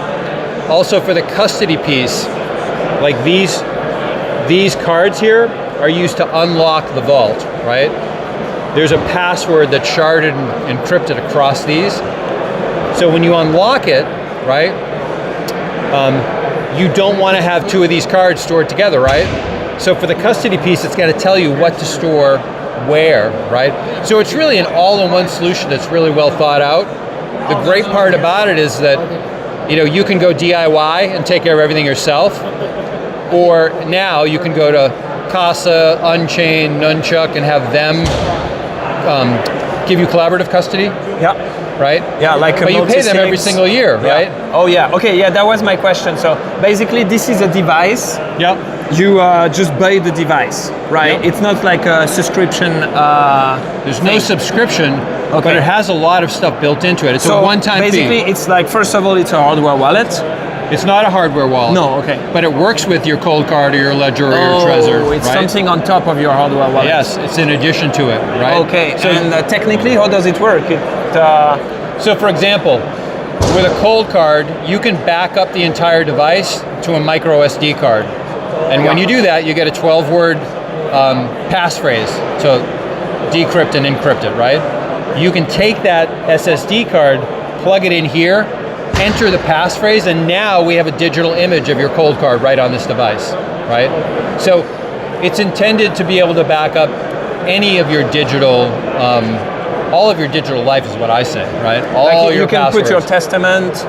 Oh yeah, absolutely. It's all where it says legal documents right here. If I scroll down here, we have jurisdictions all over the world. So if you're from, let's just say you're from Europe, right? I can go here. Let's say I'm from Czechoslovakia. Here's all the documents that you need in Czechoslovakia for your estate or your will, right? You can complete these documents here, bring them to your estate lawyer, right? Instead of 10 hours of work to get it done, they don't charge for less than an hour, right? So in 1 hour, they dot the I's, cross the T's, and now you have all your documents. Well, and they're stored right here.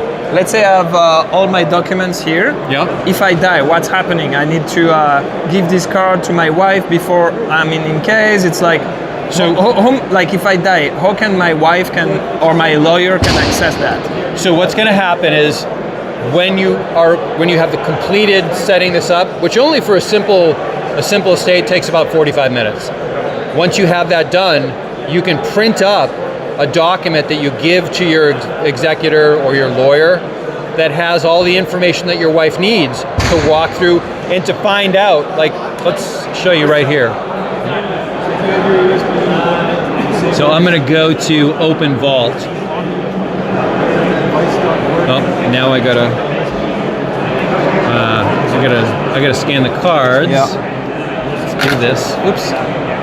There we go. The design of the stuff is very slick. I like it. So I come here. I got to enter my PIN. So that would be something your executor would have, right? Okay. The PIN that you need in that document. Now I need at least 2 of these cards to unlock the device typically there's a secure USB. No secrets are stored on this device. There's a USB. My partner calls it the most expensive USB in the world, right?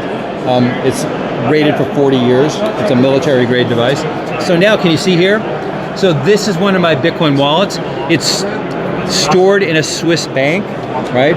So it has a location for everything that I have in here. Very right? interesting. And it Okay. also will tell you for that custody solution, you don't want to put two of these cards in the same safe deposit box, right? Because then you'd rug yourself if someone opened it up.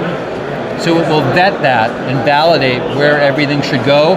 And on that document your executor has, it's going to tell exactly where everything is for your heirs to recover your Bitcoin or any other digital asset that you have. So it's more of a legal solution, I guess. It's not only legal, it's also technical. It makes it so that if it's the handoff of your Bitcoin to your heirs, it's always going to be complex, but we bake the complexity into this machine, and with the machine and that checklist, it becomes doable for your heirs who are not technical to have access to that Bitcoin. Does that make sense? Yeah. No, it makes perfectly sense. I love the design of the wallet. How do you call of the vault? Sorry. It's a the Citadel Vault, the digital inheritance computer. Where can people find you? CitadelVault.org. Right on that. Yeah, right there. What's the price of the device? So the genesis of this, we had an inheritance service that we've run for 2 years where we're doing everything, I don't want to say manually, right? But people had different computers and this, that, or the other. This is a solution for that. So instead of 15 hours to set it up, like I said, for a simple estate, it's about 45 minutes, right? This device costs $3,000. It's on sale now for Prague for the next 2 weeks for $2,400. This is the simplest one. It goes up in price as we add features. 4,000, 5,000, and then the financial advisor version is 10,000. So you can support multiple clients on that. Okay. Everything is 21% off for the next couple of weeks because of Bitcoin Prague, but that's about the price range. Yeah. Do you accept Bitcoin payments? We accept Bitcoin and we accept wire transfer right now. Okay, right? cool. So you get the discount either way. Great stuff, man. I'll check it up later. Cool. Thanks for your time, man. Yeah, thanks for coming. All the best. You too. Take care. Bye-bye. That was an interesting piece of device. Oh, Millet is asking in the chat, can you show us the booth of Foundation, Passport Foundation? I've been there already, but I can come back if you guys are interested. Do you have any question for the Foundation guys, Millet? So I can ask them if you want. I mean, anyway, I was talking to this guy. The device he has is pretty sleek. It looks awesome. It looks like a military material, you know. It's pretty based. I'm not so sure about the solution he has. I'm more interested maybe for time locks, like Liana type stuff. But I feel like maybe there is a need for his stuff in the market, especially in North America, where they have like lots of lawyers and stuff. So Millet, if you send me the question for the Foundation guys, I'll go and talk to them. Also, if you guys have any question to someone that's at the conference, you can challenge me, and I'll come and ask the question to these guys.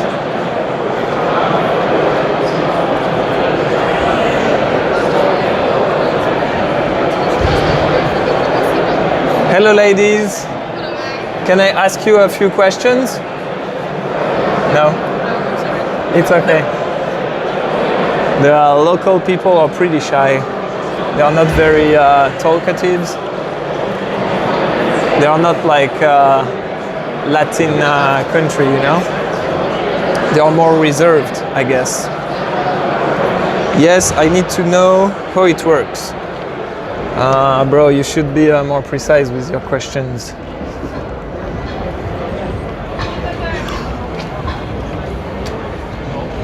Let's see the outside of the conference. It stopped raining, so the weather is getting better. People are starting to hang out outside more. I'm gonna try to talk to some interesting people here. Let's see.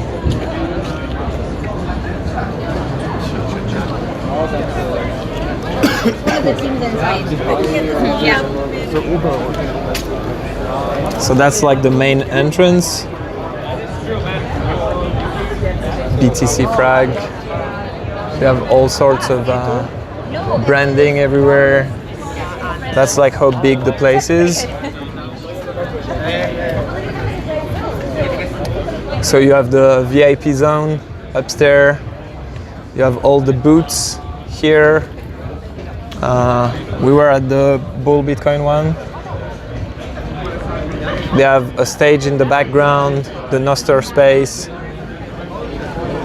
Then you have like the restaurant, and then here you have like the big main stage where the main talks are happening.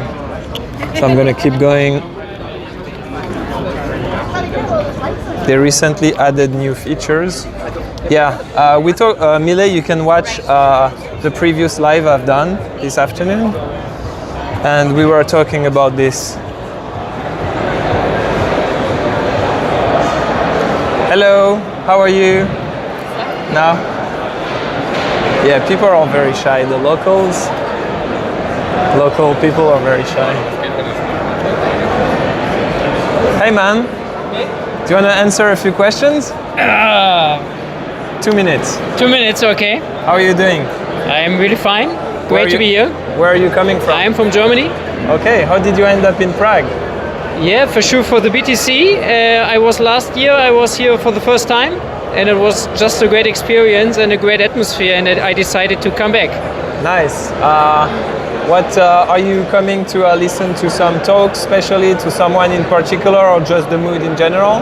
Just in general, just to listen to some speakers, walking around, meeting some nice people, connecting, networking. That's it, yeah. Nice. So, what excites you the most about Bitcoin these days?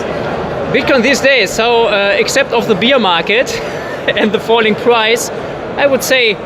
You feel, especially here on this place, you feel the optimism, the hope, what Bitcoin gives to the people, and the opportunities for the future. So I think there's quite an optimistic setup,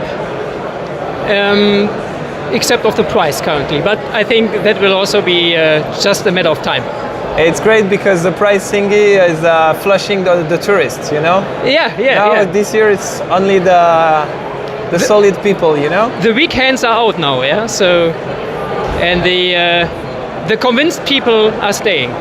That's nice. it. Yeah. Which, do you use Bitcoin for payment a little to pay stuff, food, tickets? Not really in my daily life. Here for sure. On the conference I use Lightning for sure, but not in my daily life now. Which wallet are you using? A Cake wallet, wallet of Satoshi. Nice. Yeah. Do you know the Bull wallet? The blue wallet, yes, sure. No, the Bull. Bull wallet, no. Yeah. I do not know it, no. It's a wallet for spending also. It's a mobile wallet. It's a trade-off in between like non-custodial Lightning wallet and the wallet of Satoshi. For example, you have atomic swaps. Okay. You know, it works with Liquid, so you have your wallet in Liquid, and you can receive and send a Lightning payment, and you have under the hood like swaps. So it's seamless, you know. Okay. Never heard about it. You can, to be honest. You can check it out. Bull wallet, yeah. I have to check it out. Nice. Okay, man. Good. That's it? Yeah, that's it. I talk to you later, okay? Yeah, Enjoy your time sure. at the conference. And yeah, talk to you soon. You're welcome. Thanks. Thanks.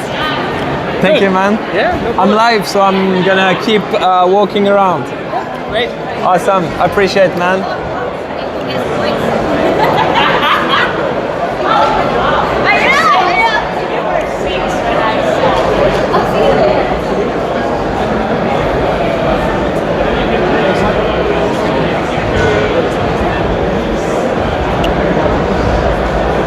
Okay, I'm gonna try to talk to this Bitcoin books guys.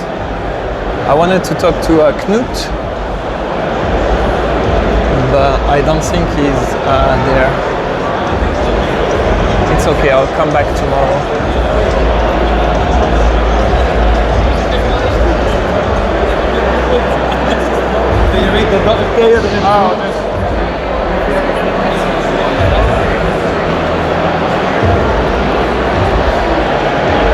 Marius, can I film you? Do you mind? Nice. Yeah, if you want to see your own. Hey JJ. How are you, Marius? Good luck. I'm sorry, man. Sorry to interrupt. Hello, hello. Yeah. How are you, man? Good, and you? I'm very good. What are you up to these days? These days, you mean in Prague or in general? In general. Well, just working and making researches on Bitcoin, tax, new layer 2s like ARC recently that specifically the Bark integration implementation. Very interesting. And yeah, this is the most exciting thing lately. And you've done a documentary about El Salvador last year? Yeah. Can you tell us more about that? You've been boots on the ground in El Salvador. What do you think of the Bitcoin adoption there? Well, it's close to zero. Let's say in San Salvador, maybe 5% of shops, 5-10% maybe shops accept Bitcoin. And those who accept, you have to fight with them to pay in Bitcoin. Specifically the supermarkets, McDonald's, and all the, well, basically most of them. But when you go to El Zonte or to the touristic parts, everybody accepts Bitcoin and they don't even ask, they know what it is. But it's a small part of the country. As soon as you go out of touristic places, it's near zero. For example, I went in Santa Ana, which is the second or third biggest city in El Salvador, and only one shop accepted Bitcoin. It was Papa John, the pizza place. So yeah, it's very, very low. And I mean, I'm not surprised. The way they introduced the law and the way they tried to convince people to use Bitcoin was a huge failure. And Nayib Bukele, the president of El Salvador, is still buying what, like 1 Bitcoin per day? How is that possible? I mean, he's saying he's buying, IMF saying that they're not buying, who knows? Oh, do you think there is a trust issue there? I'm just saying we don't know everything. Or we can guess a lot of things, but the question is, if you can answer to the question, who is lying, because one is lying, then maybe you would find interesting things about Bitcoin in El Salvador. Interesting. And you wrote a little bit about, because you're originally from Iran. Yeah. You wrote a little bit about that also. What do you think of, okay, so we all seen on the news the fact that Iran was accepting Bitcoin for having ship cross the Detroit of Hormuz. Is that true? Yeah, actually, the Iranian government asked some boats to pay some fee in Bitcoin. So what they were asking, it was basically $1 per barrel on each boat, but which is a lot, because each boat has like millions of barrels, right? I don't know millions, but probably hundreds of thousands. Yeah, so it's quite a lot. The estimation would be that Iran would win up to $10 billion just with that over the probably 1 year. So it's quite a lot. But also Bitcoin medias have been speaking about this, about the fact that it was only Bitcoin, and it's only Bitcoin if we compare to other cryptos, because the Iranian government have been using stable coins for a while, and they have been frozen from Tether. I believe it was 340 something millions USDT frozen. But what we found out is that they also accept their own currency, the Iranian rial. That is not publicly, it was not publicly announced by the government, but they actually did, and we found different sources and different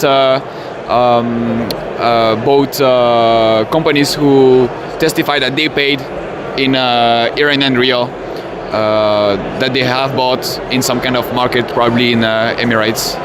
It's interesting because it's one of the first time we have like an actual government that is officially using Bitcoin to avoid sanction, because Iran has been like switched off of pretty much the whole international banking system.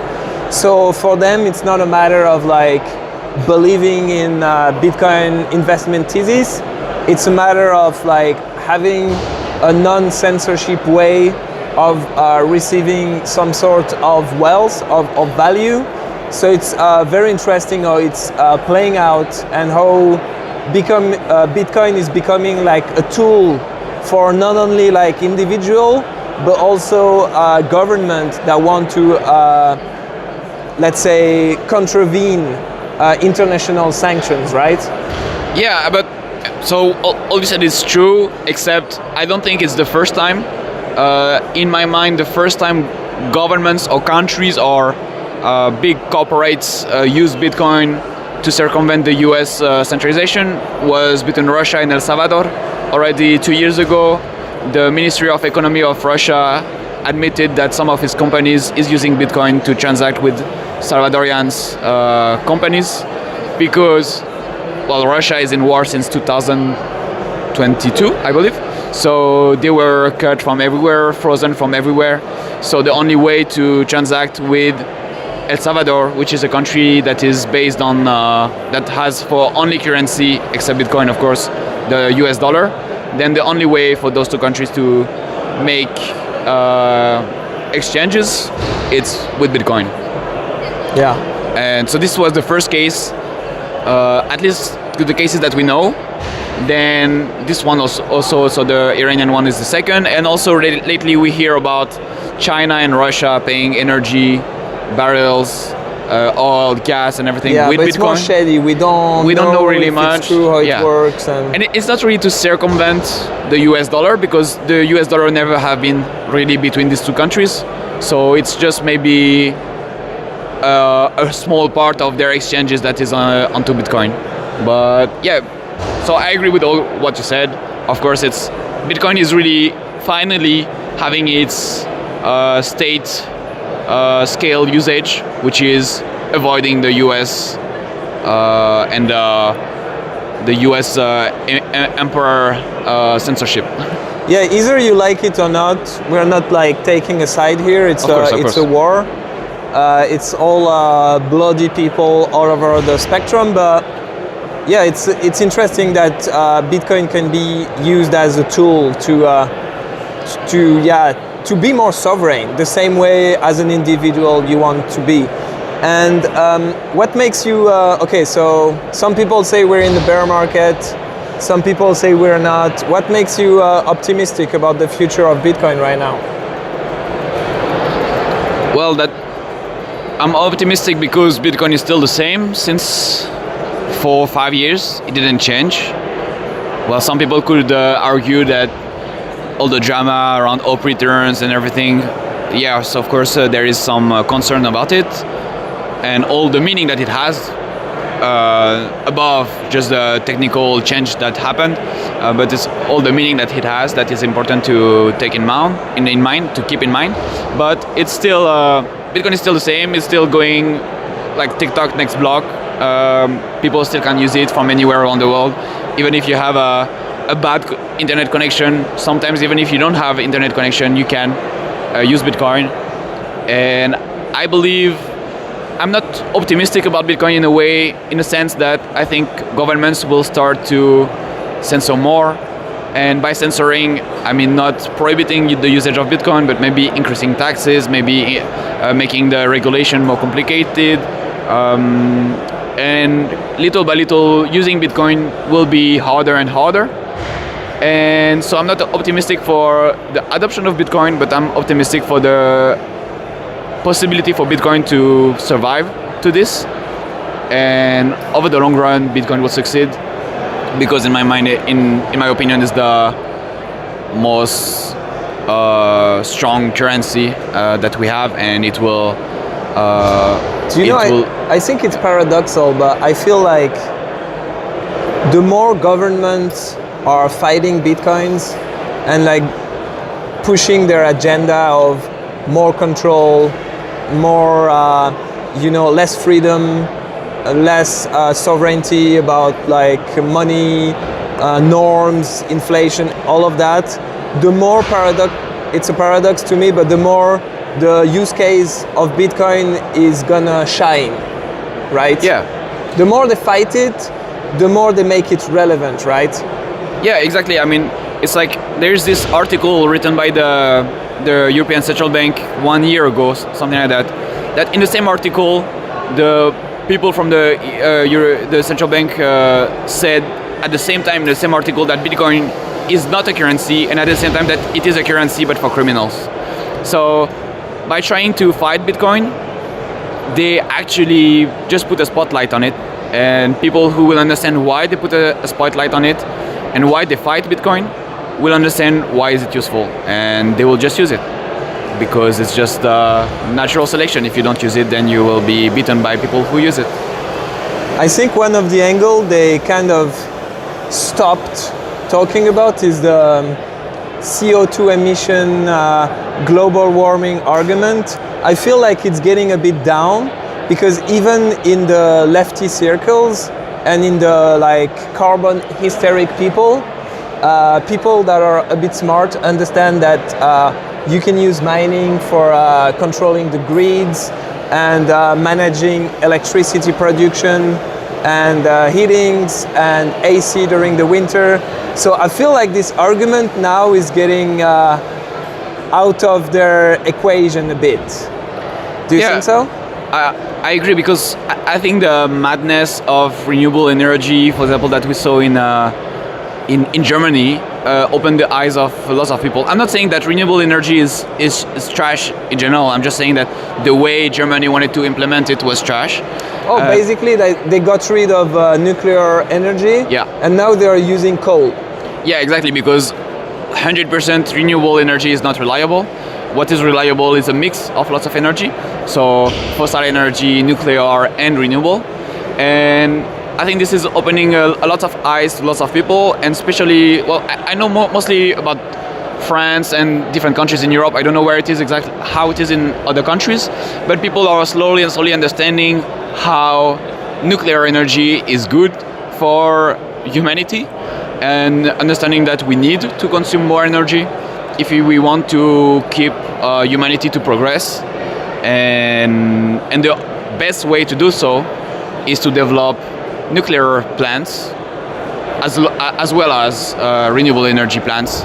And the only way to do this in an efficient way without spending too much government money is to fund it through Bitcoin mining.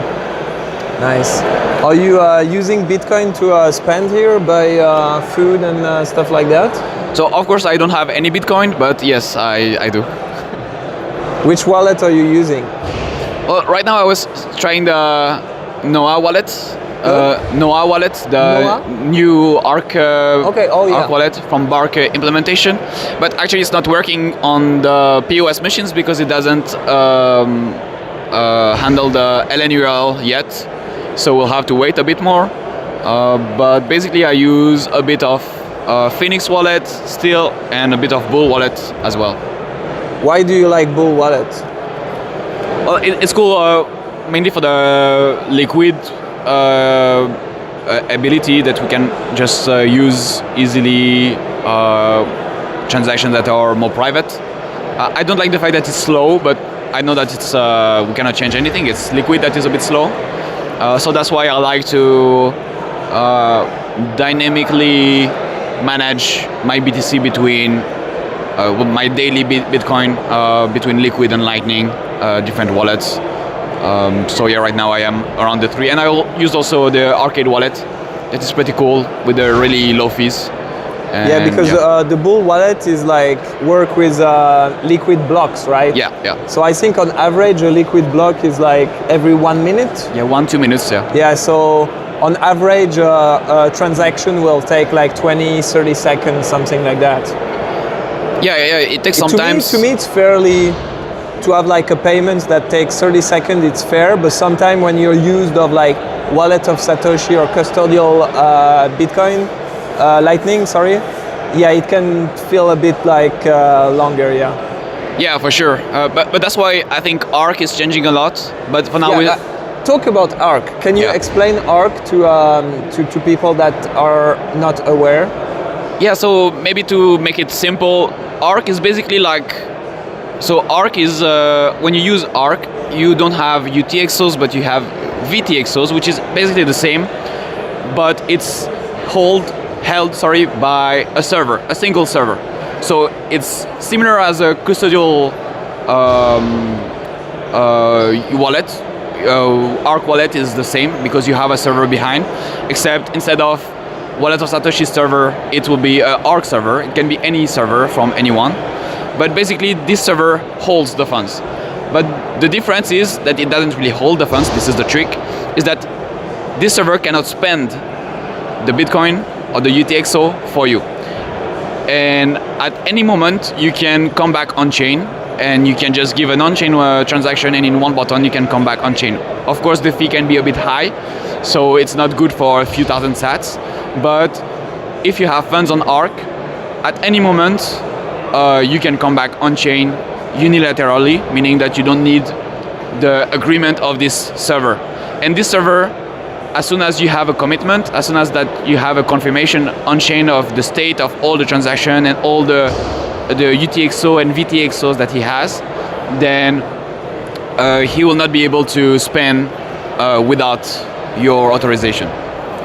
So basically it's like, it's custodial, no, it's centralized, but secure and without the possibility to rug pull you, basically. And on a personal matter, you used to live in France. Now you've moved abroad. Can you tell us why?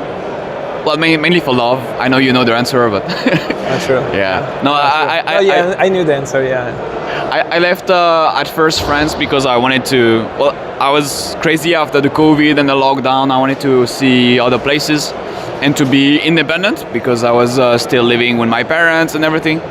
So I wanted to leave, and then I found love, and then I never came back to France. Do you have? Do you get paid in Bitcoin? Part of my income is in Bitcoin. Yeah. Nice. I hope like this share is growing, and I hope soon it will be 100%. Do you think it's important to have like a grassroots economy of people that offer service in Bitcoin, spend in Bitcoin, and all sorts of things like that? Yeah, definitely, because, well, if you hold Bitcoin, then yes, your wealth is secured from government censorship. But if you earn in Bitcoin, your activity is protected from government censorship as well.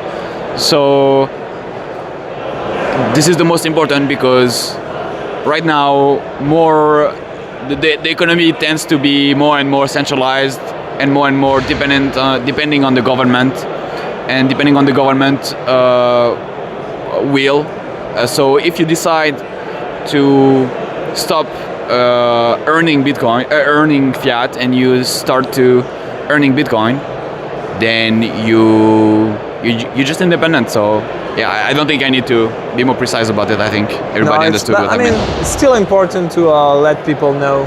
Sure. Okay, man. I'll be walking around again. Yeah. Do you have any final words? Like I wrote here, slay your heroes and stop worshipping anyone. Are you talking about Michael Saylor? Exactly, Michael Saylor, but also Satoshi Nakamoto. He is not a perfect human. He also has flaws and bad opinions. So do your own thing. Bitcoin is for individuals, and don't worship any emperor or heroes. Where can people find you, Marcus? Here, BTC Prague. Okay, cool. Thank you, man. See ya. See you. I'll talk to you later, okay? Yeah, see ya. Have a good one. Bye.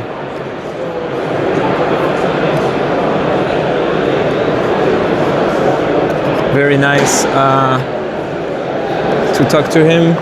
always has good insights on what's happening in Bitcoin. Let's try to see if we can meet other interesting Bitcoiners that have cool stuff to say. So we have the BitX here. It's like a small Bitcoin mining machine. You can try to mine a block with that if you're lucky. I think the chances of you winning a block are pretty close to you winning the lottery, but it doesn't cost as much as paying tickets for the lottery, I guess.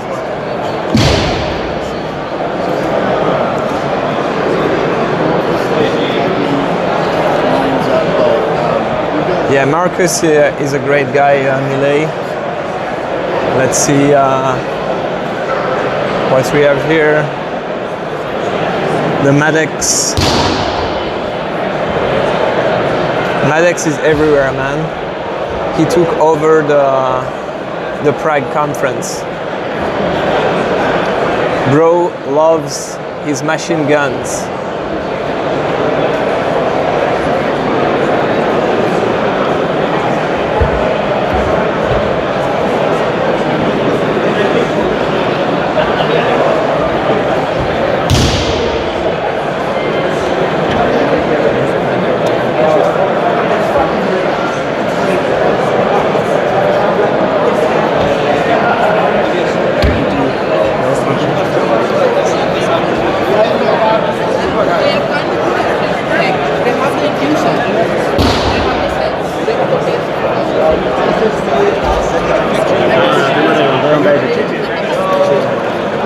Francis, how are you doing, man? Hold on. Very tired. What did you? Live? Yeah. Oh, it's live. I'm still live. Yeah. Ah, shit. Okay. What's up, guys? How's it going? Max, I'm doing great. Hey, Max. How are you, man? It's totally good to see you, man. I'm doing great. What did you talk about this morning? We talked about practical tips, cypherpunk tips to thrive in the digital panopticon, and I was on stage with the beautiful Max Hildebrand. And each year you're on stage at the same moment. We're stage buddies. I know we've been on a few stages before, and Paul Rosenberg was there, which I've already been on stage with. Last year. Yeah, at the Cypherpunk event. Yeah. So you wrote.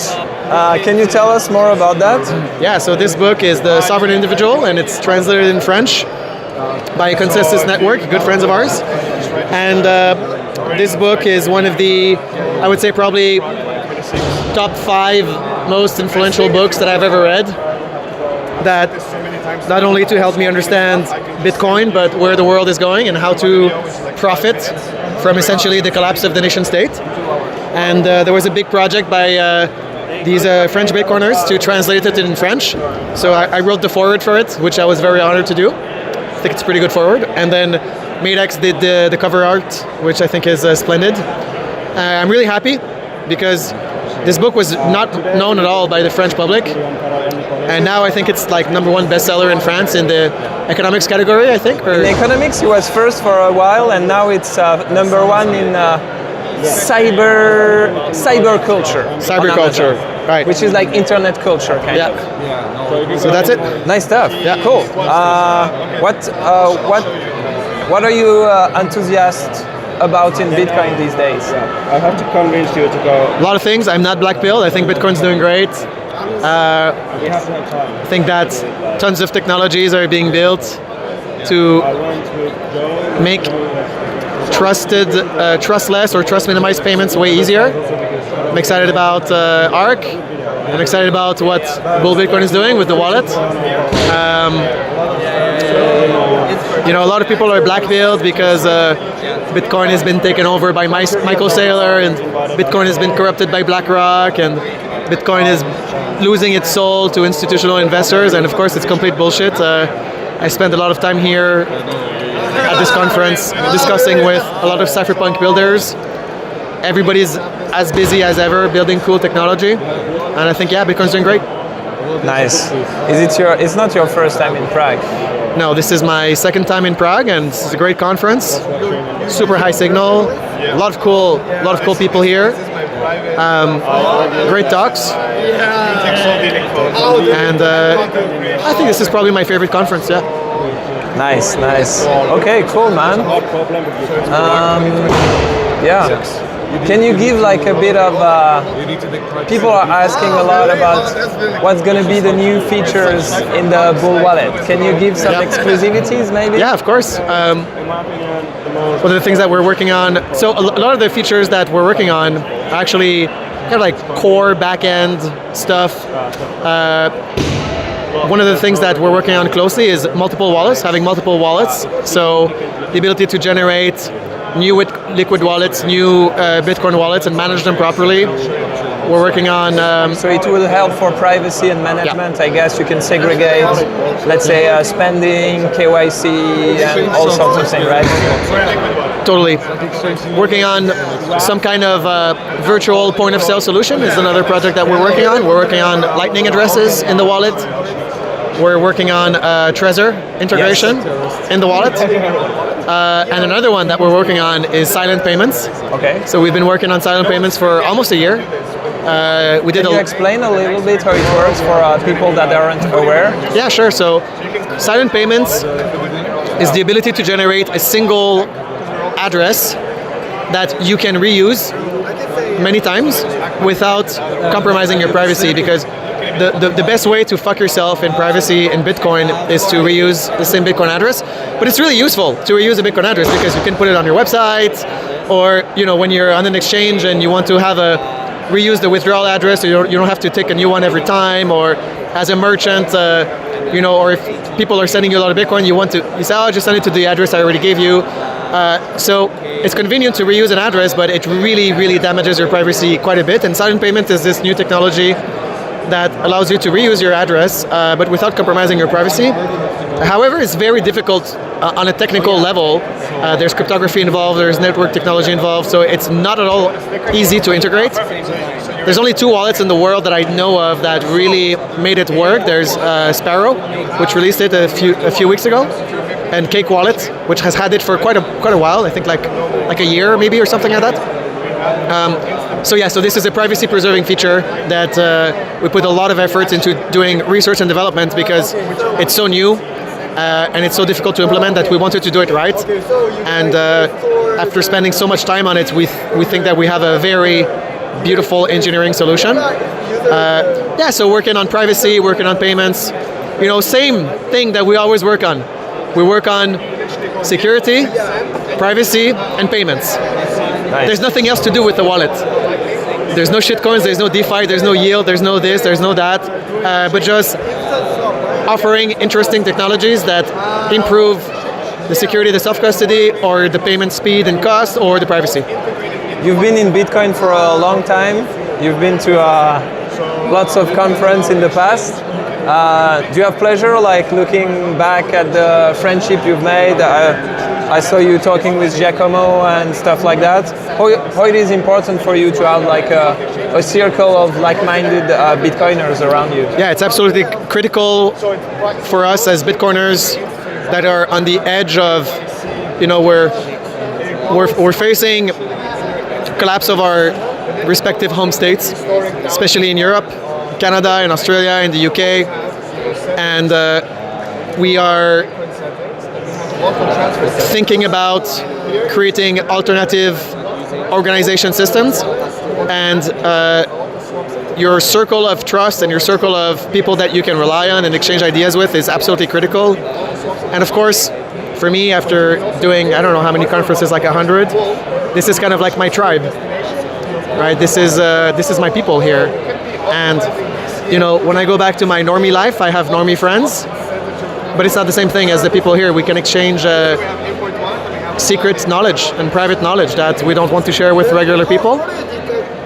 We learn from each other, we do business, we network, we put people in touch, and we create these deep relationships that are not based on circumstance, like your childhood friend is your friend just because he was in the same school as you.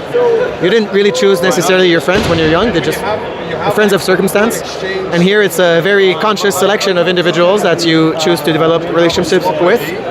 And I can't count the number of opportunities that have opened themselves up to me because I cultivated these friendships and these relationships. I mean, you started with like ERL Bitcoin Hub in Montreal back there. Yeah, of course. So. Like, I was always a big fan of these physical, in-person communities and meetings.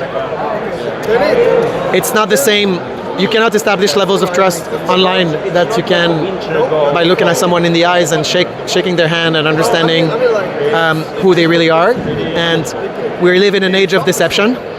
Deception with AI, deception with online impersonation, with fraud, with spooks, with spies, with surveillance. And I don't think it's really possible to...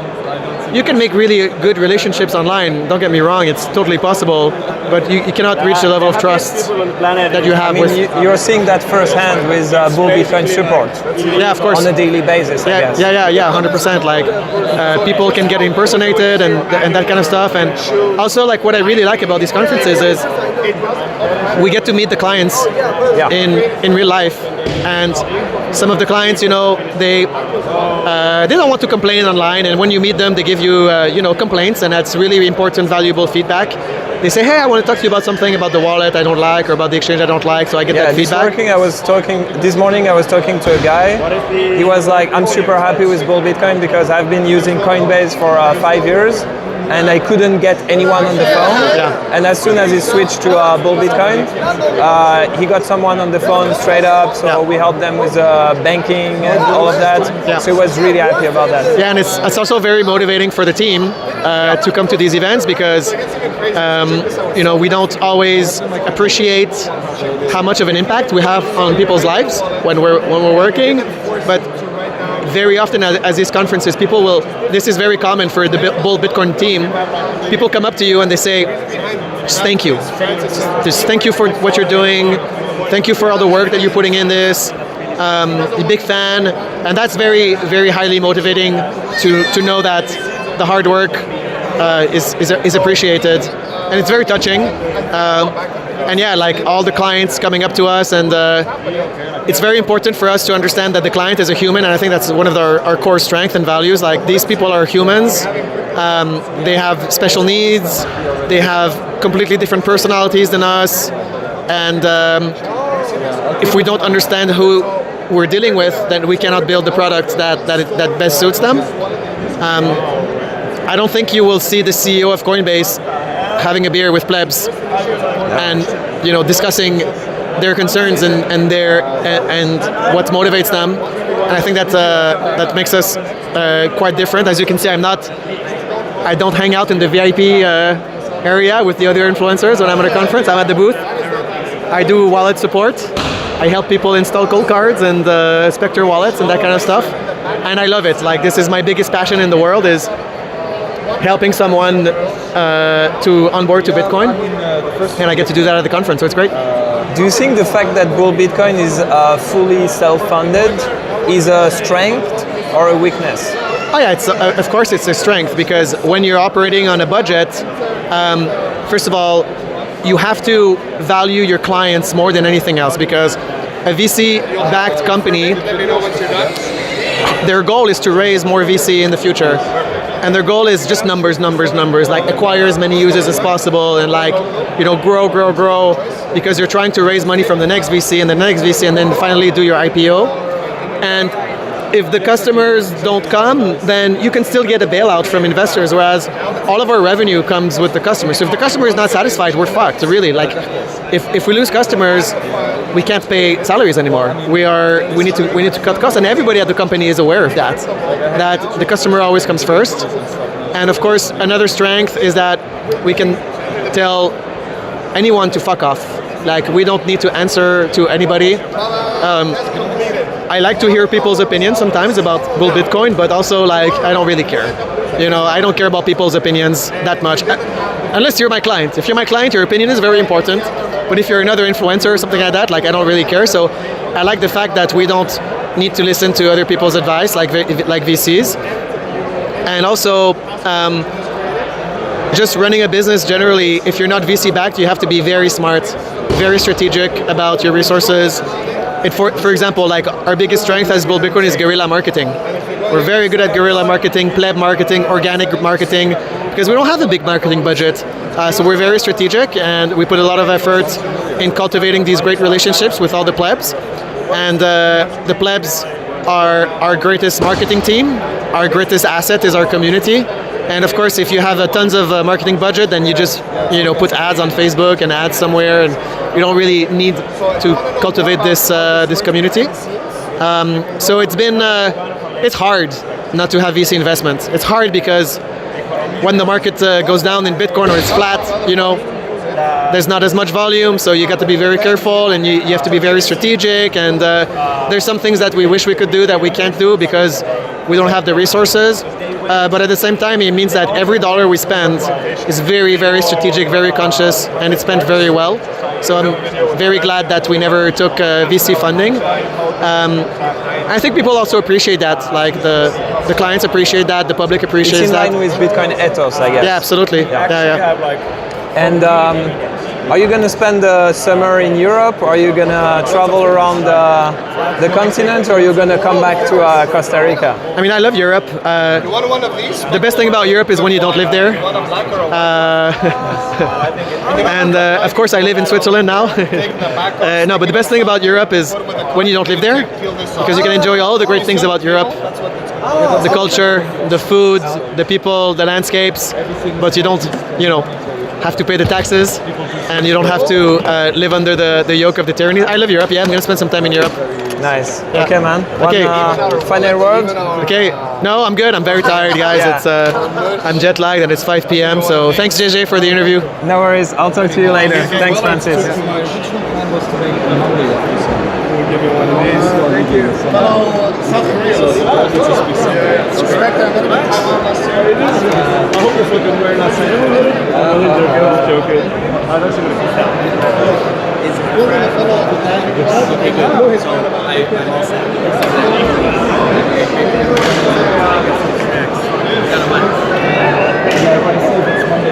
Yeah, the wine. The wine is a good thing about Europe, I guess. The lifestyle. Yeah, it is mostly. Max, can I ask you a few questions? Sure. Why did they use Hold on, let me swap the camera. Congratulations, man. That's awesome. How are you doing, man? Enjoying the conf. Nice. It's always fun to be at Freedom Tech events. I have no idea. Yeah. What are you drinking? What's the name? Yerba mate. Mate, sorry. Yes, Yeah. exactly. It's good. Are you Argentinian? I'm Paraguayan. Oh, yes. that's So why. this is actually tereré. This is the cold version of it. Yes, exactly. Yeah. Argentinians drink it hot as fuck. I like it cold.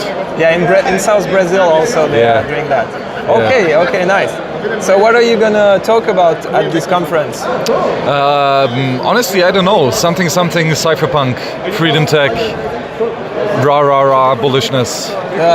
Are the cypherpunks values still going up or down these days? Stronger than ever. The good thing is that cypherpunk values are the tech that we ship, and we have an insane amount of tech. Also, the absolute number of cypherpunks is insanely increasing. Like the whole movement started with 20 guys in their basements, like not even, and now we have countless thousands of actual builders. So I'm insanely bullish on what we've accomplished. Let's just keep going. I feel like the more like government are trying to turn us into a tyranny, the more people get aware of the cypherpunk and Bitcoin values. So they are actually like making our ranks grow. Yeah, exactly. That's a good thing with freedom of people who are stolen from, people who are afraid will eventually find it because they don't want to be that anymore. And then we're here, ready for them, for whoever wants to be free. The tools exist. Nice. We don't need to proselytize them. We just need to make sure that the tools are there and that people can be aware of it, and if they need to get all the knowledge and education needed. Nice. And what makes you optimistic about like Bitcoin development or stuff like that? It's easier and easier to build a wallet. We're having more and more options for privacy. We've got a whole bunch of new ideas on how to have actually scalable anonymous digital cash on top of Bitcoin, and we're really close of rolling that out. So I'm insanely bullish. And the good thing is it's not just one option anymore. Like back in the days, it was CoinJoin, nothing else, right? Now we have Lightning, we have Arcade, we have shielded client-side validation. We have like 1,001 things that we can do to protect your Bitcoin privacy, and they'll just keep getting better. What is your go-to Bitcoin wallet for spending these days? Wasabi is still the best. Like for any substantial amount where you care about privacy, Wasabi just works flawlessly. I like Phoenix is a really stable Lightning wallet on the phone, and Cashew.me, especially for receiving Lightning tips offline with good privacy benefits. It's a nice wallet. Good privacy, of course, custodial, but for small amounts, it's good enough. What do you think of people that say don't spend your Bitcoin? That they have too much fiat. Like if you're so convicted that Bitcoin goes up that you want to hold on to it, then the question is, why do you still hold fiat? The real way of using Bitcoin is to earn it and to spend it. That's what you do. And the way to stack Bitcoin is to spend less than you earned. If that's your baseline, then everything's all right. Nice, man. Okay, thanks for answering my question. Sure, man. Thanks for doing them. Where can people find you? All my notes, books, audiobooks and stuff is at towardsliberty.com. Okay. So if you want to catch more writing, that's the place to go. They will. Thank you, man. All the best. Thanks, man. Like this, then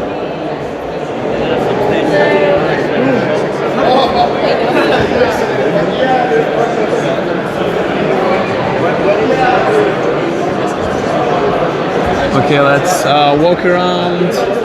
I've seen some interesting booths over there that I want to talk to. There is still these people wilding. Can you cut me out of the video, please? Sure. Thank you.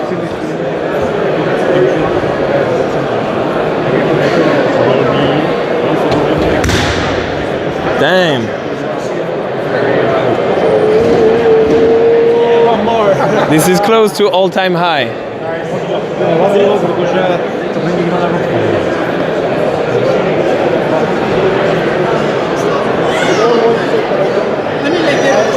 If you guys want to see me do something or talk to or ask special question to people that are at the conference, feel free to let me know in the comment, and I'll try to do it either like today or tomorrow. Hello. Can I talk to you? Yeah, sure. Okay, let me swap. We got a beer. How is the beer? Yeah, it's good. It's good. They have a great beer in Prague. Only the best beer in Prague. Where are you from? Australia, Sydney, nice. Australia. Yeah. What are you doing here? So we are here working on FrostSnap. So FrostSnap's a Bitcoin hardware wallet. It's focused on multi-sig, so it's multi-sig first. And we're Can I touch? Yeah, of course, yeah. No, beer is good, man. It's part of the conference experience, I guess. Oh wow, it looks like an Apple Watch. Yeah, well, it's a smartwatch display. Okay, cool. Yeah, so we've repurposed the smartwatch display. So, what makes this hardware wallet different than other ones? So it's the first hardware wallet to implement Frost. So Frost is a new way of doing multi-sig, enabled by Bitcoin's Taproot soft fork. So rather than using a Bitcoin script to do the multi-sig, where you might have a number of public keys, and then the Bitcoin script enforces or checks that you have matching signatures for each of those independent public keys. Instead, the multi-sig's done entirely through cryptography. And that's something that's only become possible now in an actual feasible way because of Taproot. So we're the first to implement that. I can show you what that looks like. Yeah, sure. In practice, it means that we have a radically simpler multi-sig experience, and also there's some pretty good security benefits too, like how you would normally do multi-sig. I love the design of the wallets. It's pretty It's pretty cool. That sounds fun. Here we go. So basically, like you would do like a multi-sig, like 2 on 3 on 3, right? Something like that. Yeah. So you can choose as many as you like, but for demo we've got 3. So and to unlock the Bitcoin, you need to plug them all. For wallet like creation, physically? we plug them all in for wallet creation, and then you go. When say we make a 2 of 3, which we'll do here, to spend the funds, you go and visit 2 devices one by one. So you have them in different locations, and you go visit the first one, you get a signature, and then you go visit the other one and get a signature. So you never have to bring them back together. That's very good. Yeah. Okay. So you can have these guys in separate places around the world. Yeah. And if you want to unlock your Bitcoin, you need to sign this one, and then this one, and then this one. Well, it depends how you set it up. You could set it up, that'd be a 3 of 3. Okay. But it's probably better to do something like a 2 of 3, because then you've got redundancy if one breaks or you lose one. Or Sure. Yeah. Okay, wow. Yeah. And so if you sign with this one, you can go there 6 months later with this one, or you have to... okay, there is no time limit. The only limit is when you create the transaction, you're setting the transaction fee you're going to use. So if the fees were radically different, then you have to go back to do it again. So you'd rather be cautious with fees. I mean, not fees. be too. I mean, the fees at the moment. Not be too stingy anyway. Yeah. Yeah. Can if you were going to wait 6 months or something, Okay. Yeah. If you're going to send it straight away, then I would. How is it better than a classic multi-sig setup? Well, the main reason it's different is because rather than having multiple public keys and signatures on chain, it just looks like a single signature wallet. Okay. So because of that, you get a lot of benefits. So privacy. So on chain with a script-based multi-sig, you can look on chain and you can see how big the multi-sig is. So you can see it's a 3 of 5. You can see which public keys we use to sign. There's a lot of on-chain privacy concerns around script-based multi-sig. With Frost, everything just looks like a normal Taproot single signature transaction. That's very interesting. And then basically the same consideration is because you're only putting a single public key and signature on chain, you're using way less data. So it's you're spending less on fees, and especially the more keys you have in the multi-sig, it's the same. Whereas for a script-based multi-sig, the more keys you have, you're paying much more fees. And so you can do multi-sig with as much as you want. Yes, yeah. So you can do 3 to 5. Yep. Stuff like that. Okay. Let's have a look. Yeah, sure. Please show me. That's cool. I've never heard of that. Yeah. So we can basically create a wallet. We give the wallet a name, whatever we like. I'll just use a random name. And then plug them in. Yeah, nice. We'll plug them all in. All the devices we want to use in the multi-sig. Oh, actually, wait 1 sec. What I'm going to have to, because we just did a demo before, I'll just... Sure, no worries, man. Just wipe them. I feel like so. This is what it looks like to delete a key. So the general pattern we use is that everything's initiated from the coordinator app, and then it's kind of like a hold to confirm action on the screen of the device. So name the wallet, whatever we like. Then we can give each device a name.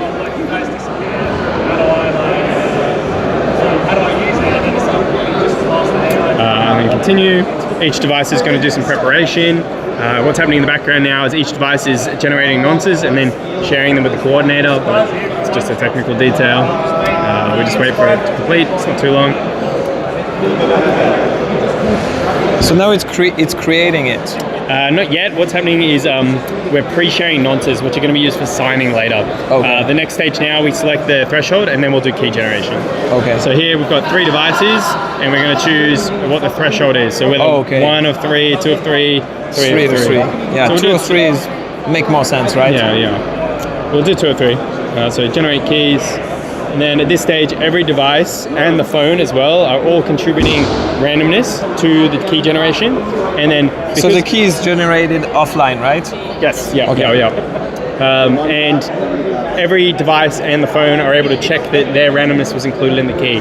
So we know as long as either the phone or one of these devices is honest and not corrupted, we know that we have a genuinely random key, which is that's also a big advancement over script-based multisig.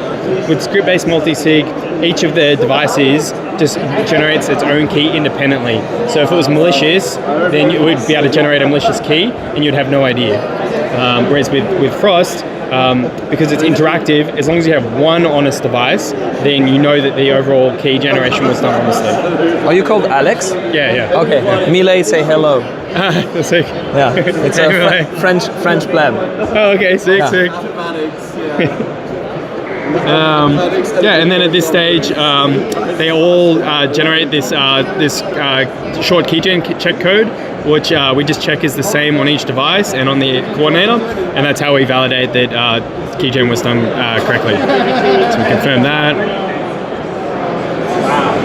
And then, final check, we have a wallet, and that's 2 of 3 multi-sig created. And so we can now go and separate our devices, put them in different locations, and that's our wallet. And what happens if you lose like 2 of these devices? If you lose 2 of the devices, assuming you'd make a backup as well, right? Like a paper backup or a paper backup. But if you lost the device and the backup, then you lost your money. So if you lose, if it's 2 of 3, you need. So there is one backup per device, right? Yes. Yeah. So you need 2 back devices or all their backups to recover the funds. Do you think the use case? Yeah, it makes sense. Do you think the use case for that is like average pleb or like companies or inheritance? Yeah. I think it's for personal Bitcoin savings. So the evolution, I guess, with Bitcoin, right, is we started with like paper wallets, like just having like wallets on your phone or your laptop, and then remote hacking became a problem. So hardware wallets were invented to segregate keys and have cold storage so that remote hacking is not a problem. And then multi-sig is really like an evolution of that to manage, so you have redundancy in case something happens, and then also to protect against physical attack. So by having the multiple keys required to sign, you can geographically distribute and it really mitigates physical attack risks as well. Yeah, makes sense. Yep. And do you have any question, Marius? Yeah, the question is, you had the 3 fingers on each of them, like, and you have to press on. No, we do it one at a time. I just do it all the time. So. And is it possible to sign with each device independently and then just send it over to someone? Yeah, that's exactly what's happening. So each device is signing, and then it's being sent to the coordinator, and the coordinator is taking those partial signatures and combining them. But can I, for example, with my phone, sign with my version of the wallet on my phone and send my share to someone, for example? Not yet, but in about 2 or 3 months, we'll be releasing like the first version of remote signing, and then you'll be able to do it. And you'll also be able to we'll do remote keygen at the same time. So you could create a wallet, and you can have one device here, and then it'll be talking over Nostr, and so you'll be able to have another wallet in like America, and so you better have like a multi-party wallet. And that'll be kind of like make things a bit better suited for like organizations or groups. Yeah. And are you the owner of this company? No, I'm actually the only member of the team at the moment that's not a co-founder. So yeah, we got Nick, Lloyd, Adam are all chatting away. Nice. So we're a team of 4 at the moment. We've also got Evan as well. Evan's focused on BDK at the moment, but he'll be coming back. And so what's the price for this type of device? Oh, the price? Yeah. Price is 170,000 sats at Prague at the moment. So we got 15% off. Prague. It's like 100 euros, right? So like 93 euros. Yeah, okay. And then about 105, 106 US dollars. Yeah. I mean, just people don't realize, but the quality of the build is actually pretty good. Like, well, that's all Adam. Adam nailed the build. It's the screen also. It's great. Okay, and when did this company started? It started in 2023. Okay. And then we launched last year in October. Okay. So October 2025. Is the device open source in some sort? Yep. Yeah. Everything's fully open source. MIT license. Yeah. Nice. Where can people find you? Frostnap.com, or you can find us on Twitter or on Nostr. And you guys are accepting Bitcoin payment, I guess? No, as of 2 days ago. So we were accepting Bitcoin only payments, but now we also accept fiat. So Oh, that's great. That's so we do credit cards too. Nice. Yeah, we do Bitcoin or Bitcoin Lightning. Yeah. Nice, cool, man. Do you have any question? Stay Frosty, big fan. Gigi's a big fan of Frost Snap, so definitely check them out. Show some appreciation to the guys. Get a few. Yeah, that's. I've never heard of this type of setup. It's very interesting. I like the setup. Do you think this could be useful for people that are afraid in Europe of being kidnapped? Yes, I think if you're living in Europe, you should definitely have multi-sig. It's dark times in France at the moment. I'd be looking into multi-sig. I'd also be looking into things like time-locked inheritance as well. Liana Yeah, type something stuff? like that. Yeah. Can you explain how Liana works for people that don't know? I The time guess- locks Sure. stuff? So Liana is it's a Bitcoin wallet which allows you to set time locks, so you can have different ways of spending the same Bitcoin. So you can have one way which is very difficult to spend, but you can spend straight away, and then you might have a different way of spending the Bitcoin which only becomes available, say, after 1 year. And so that's a really good way to do something like inheritance, because you might make it so that you say you have three keys that need to sign normally, but and you can hold a key, and maybe your friend holds a key, and maybe you put a key in a bank security deposit box. So that's a very secure way of spending, but it's very inconvenient, and it's also fragile if something happens. But then Liana allows you to have a separate way to spend those same funds, but it only becomes available after 12 months.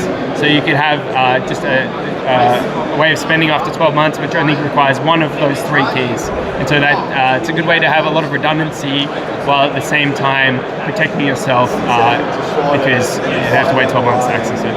Yeah, that's very interesting stuff they are doing with time locks. Okay, man. Thanks for answering my question. I'll see you later. Okay. Yeah, cool. Thanks a lot. You guys want shirts? Oh yeah, I'd love a shirt. I'm more whatever, M or L. Yeah. Yeah, large is fine. Yeah, large is fine. Nice. Very good stuff. We are learning new things in Prague, man. I know a guy, he calls this wallet the human centipede of the wallets. Ooh, okay, that's interesting. Yeah, that's very. Thank you, man. Thank you. Thank you for the merch. It's, after the conclusion, it's great fine. quality stuff too. I'll wear it, man. Show to the camera. Yeah. Oh, you guys have like nice designs too. Yeah, it's nice. cool. I can hold on. I'm gonna give you a exchange of merch. We can swap merch, man. That's the Bull Bitcoin embroidered cap. Yeah, I'm sorry, I don't have any merch. Caps. We haven't got any yet. Oh, thank you. Cool. Yeah, we're working for. I'm working for Bull Bitcoin. I'm just a +1. Marius is our special guest. He's a professional of El Salvador and Iran. Okay, so professional. Yeah, professional. He's traveling the world, documenting. He's doing documentaries and stuff like that. He's just overselling me.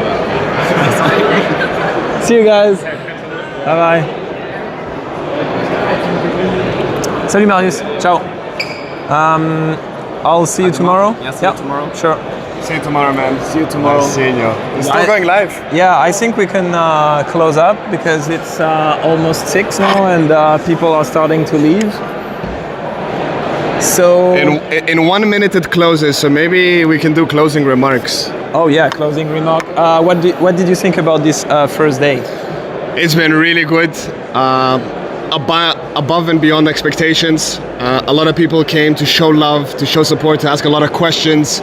It's been, I think, overall a fantastic first day, and it's only been the industry day. So we have the official public days tomorrow and Saturday, so it's gonna get more and more wild, but I'm very happy with the outcome. How about yourself? Man, that was very good today. We've got the chance to talk to a lot of people. I mean, I've been interviewing very interesting people, seeing client this morning. Tomorrow, guys, I'll be showing you the VIP quarter of the Prague conference. We're going to try to talk to some Bitcoiners, high profiles, and people like that. So tune in tomorrow. I'll be live the whole day as today. I'm seeing you guys in the comment. I see Pablo. I see Millet. Thanks guys for interacting with us. And yeah, well, talk to you tomorrow. To be continued tomorrow.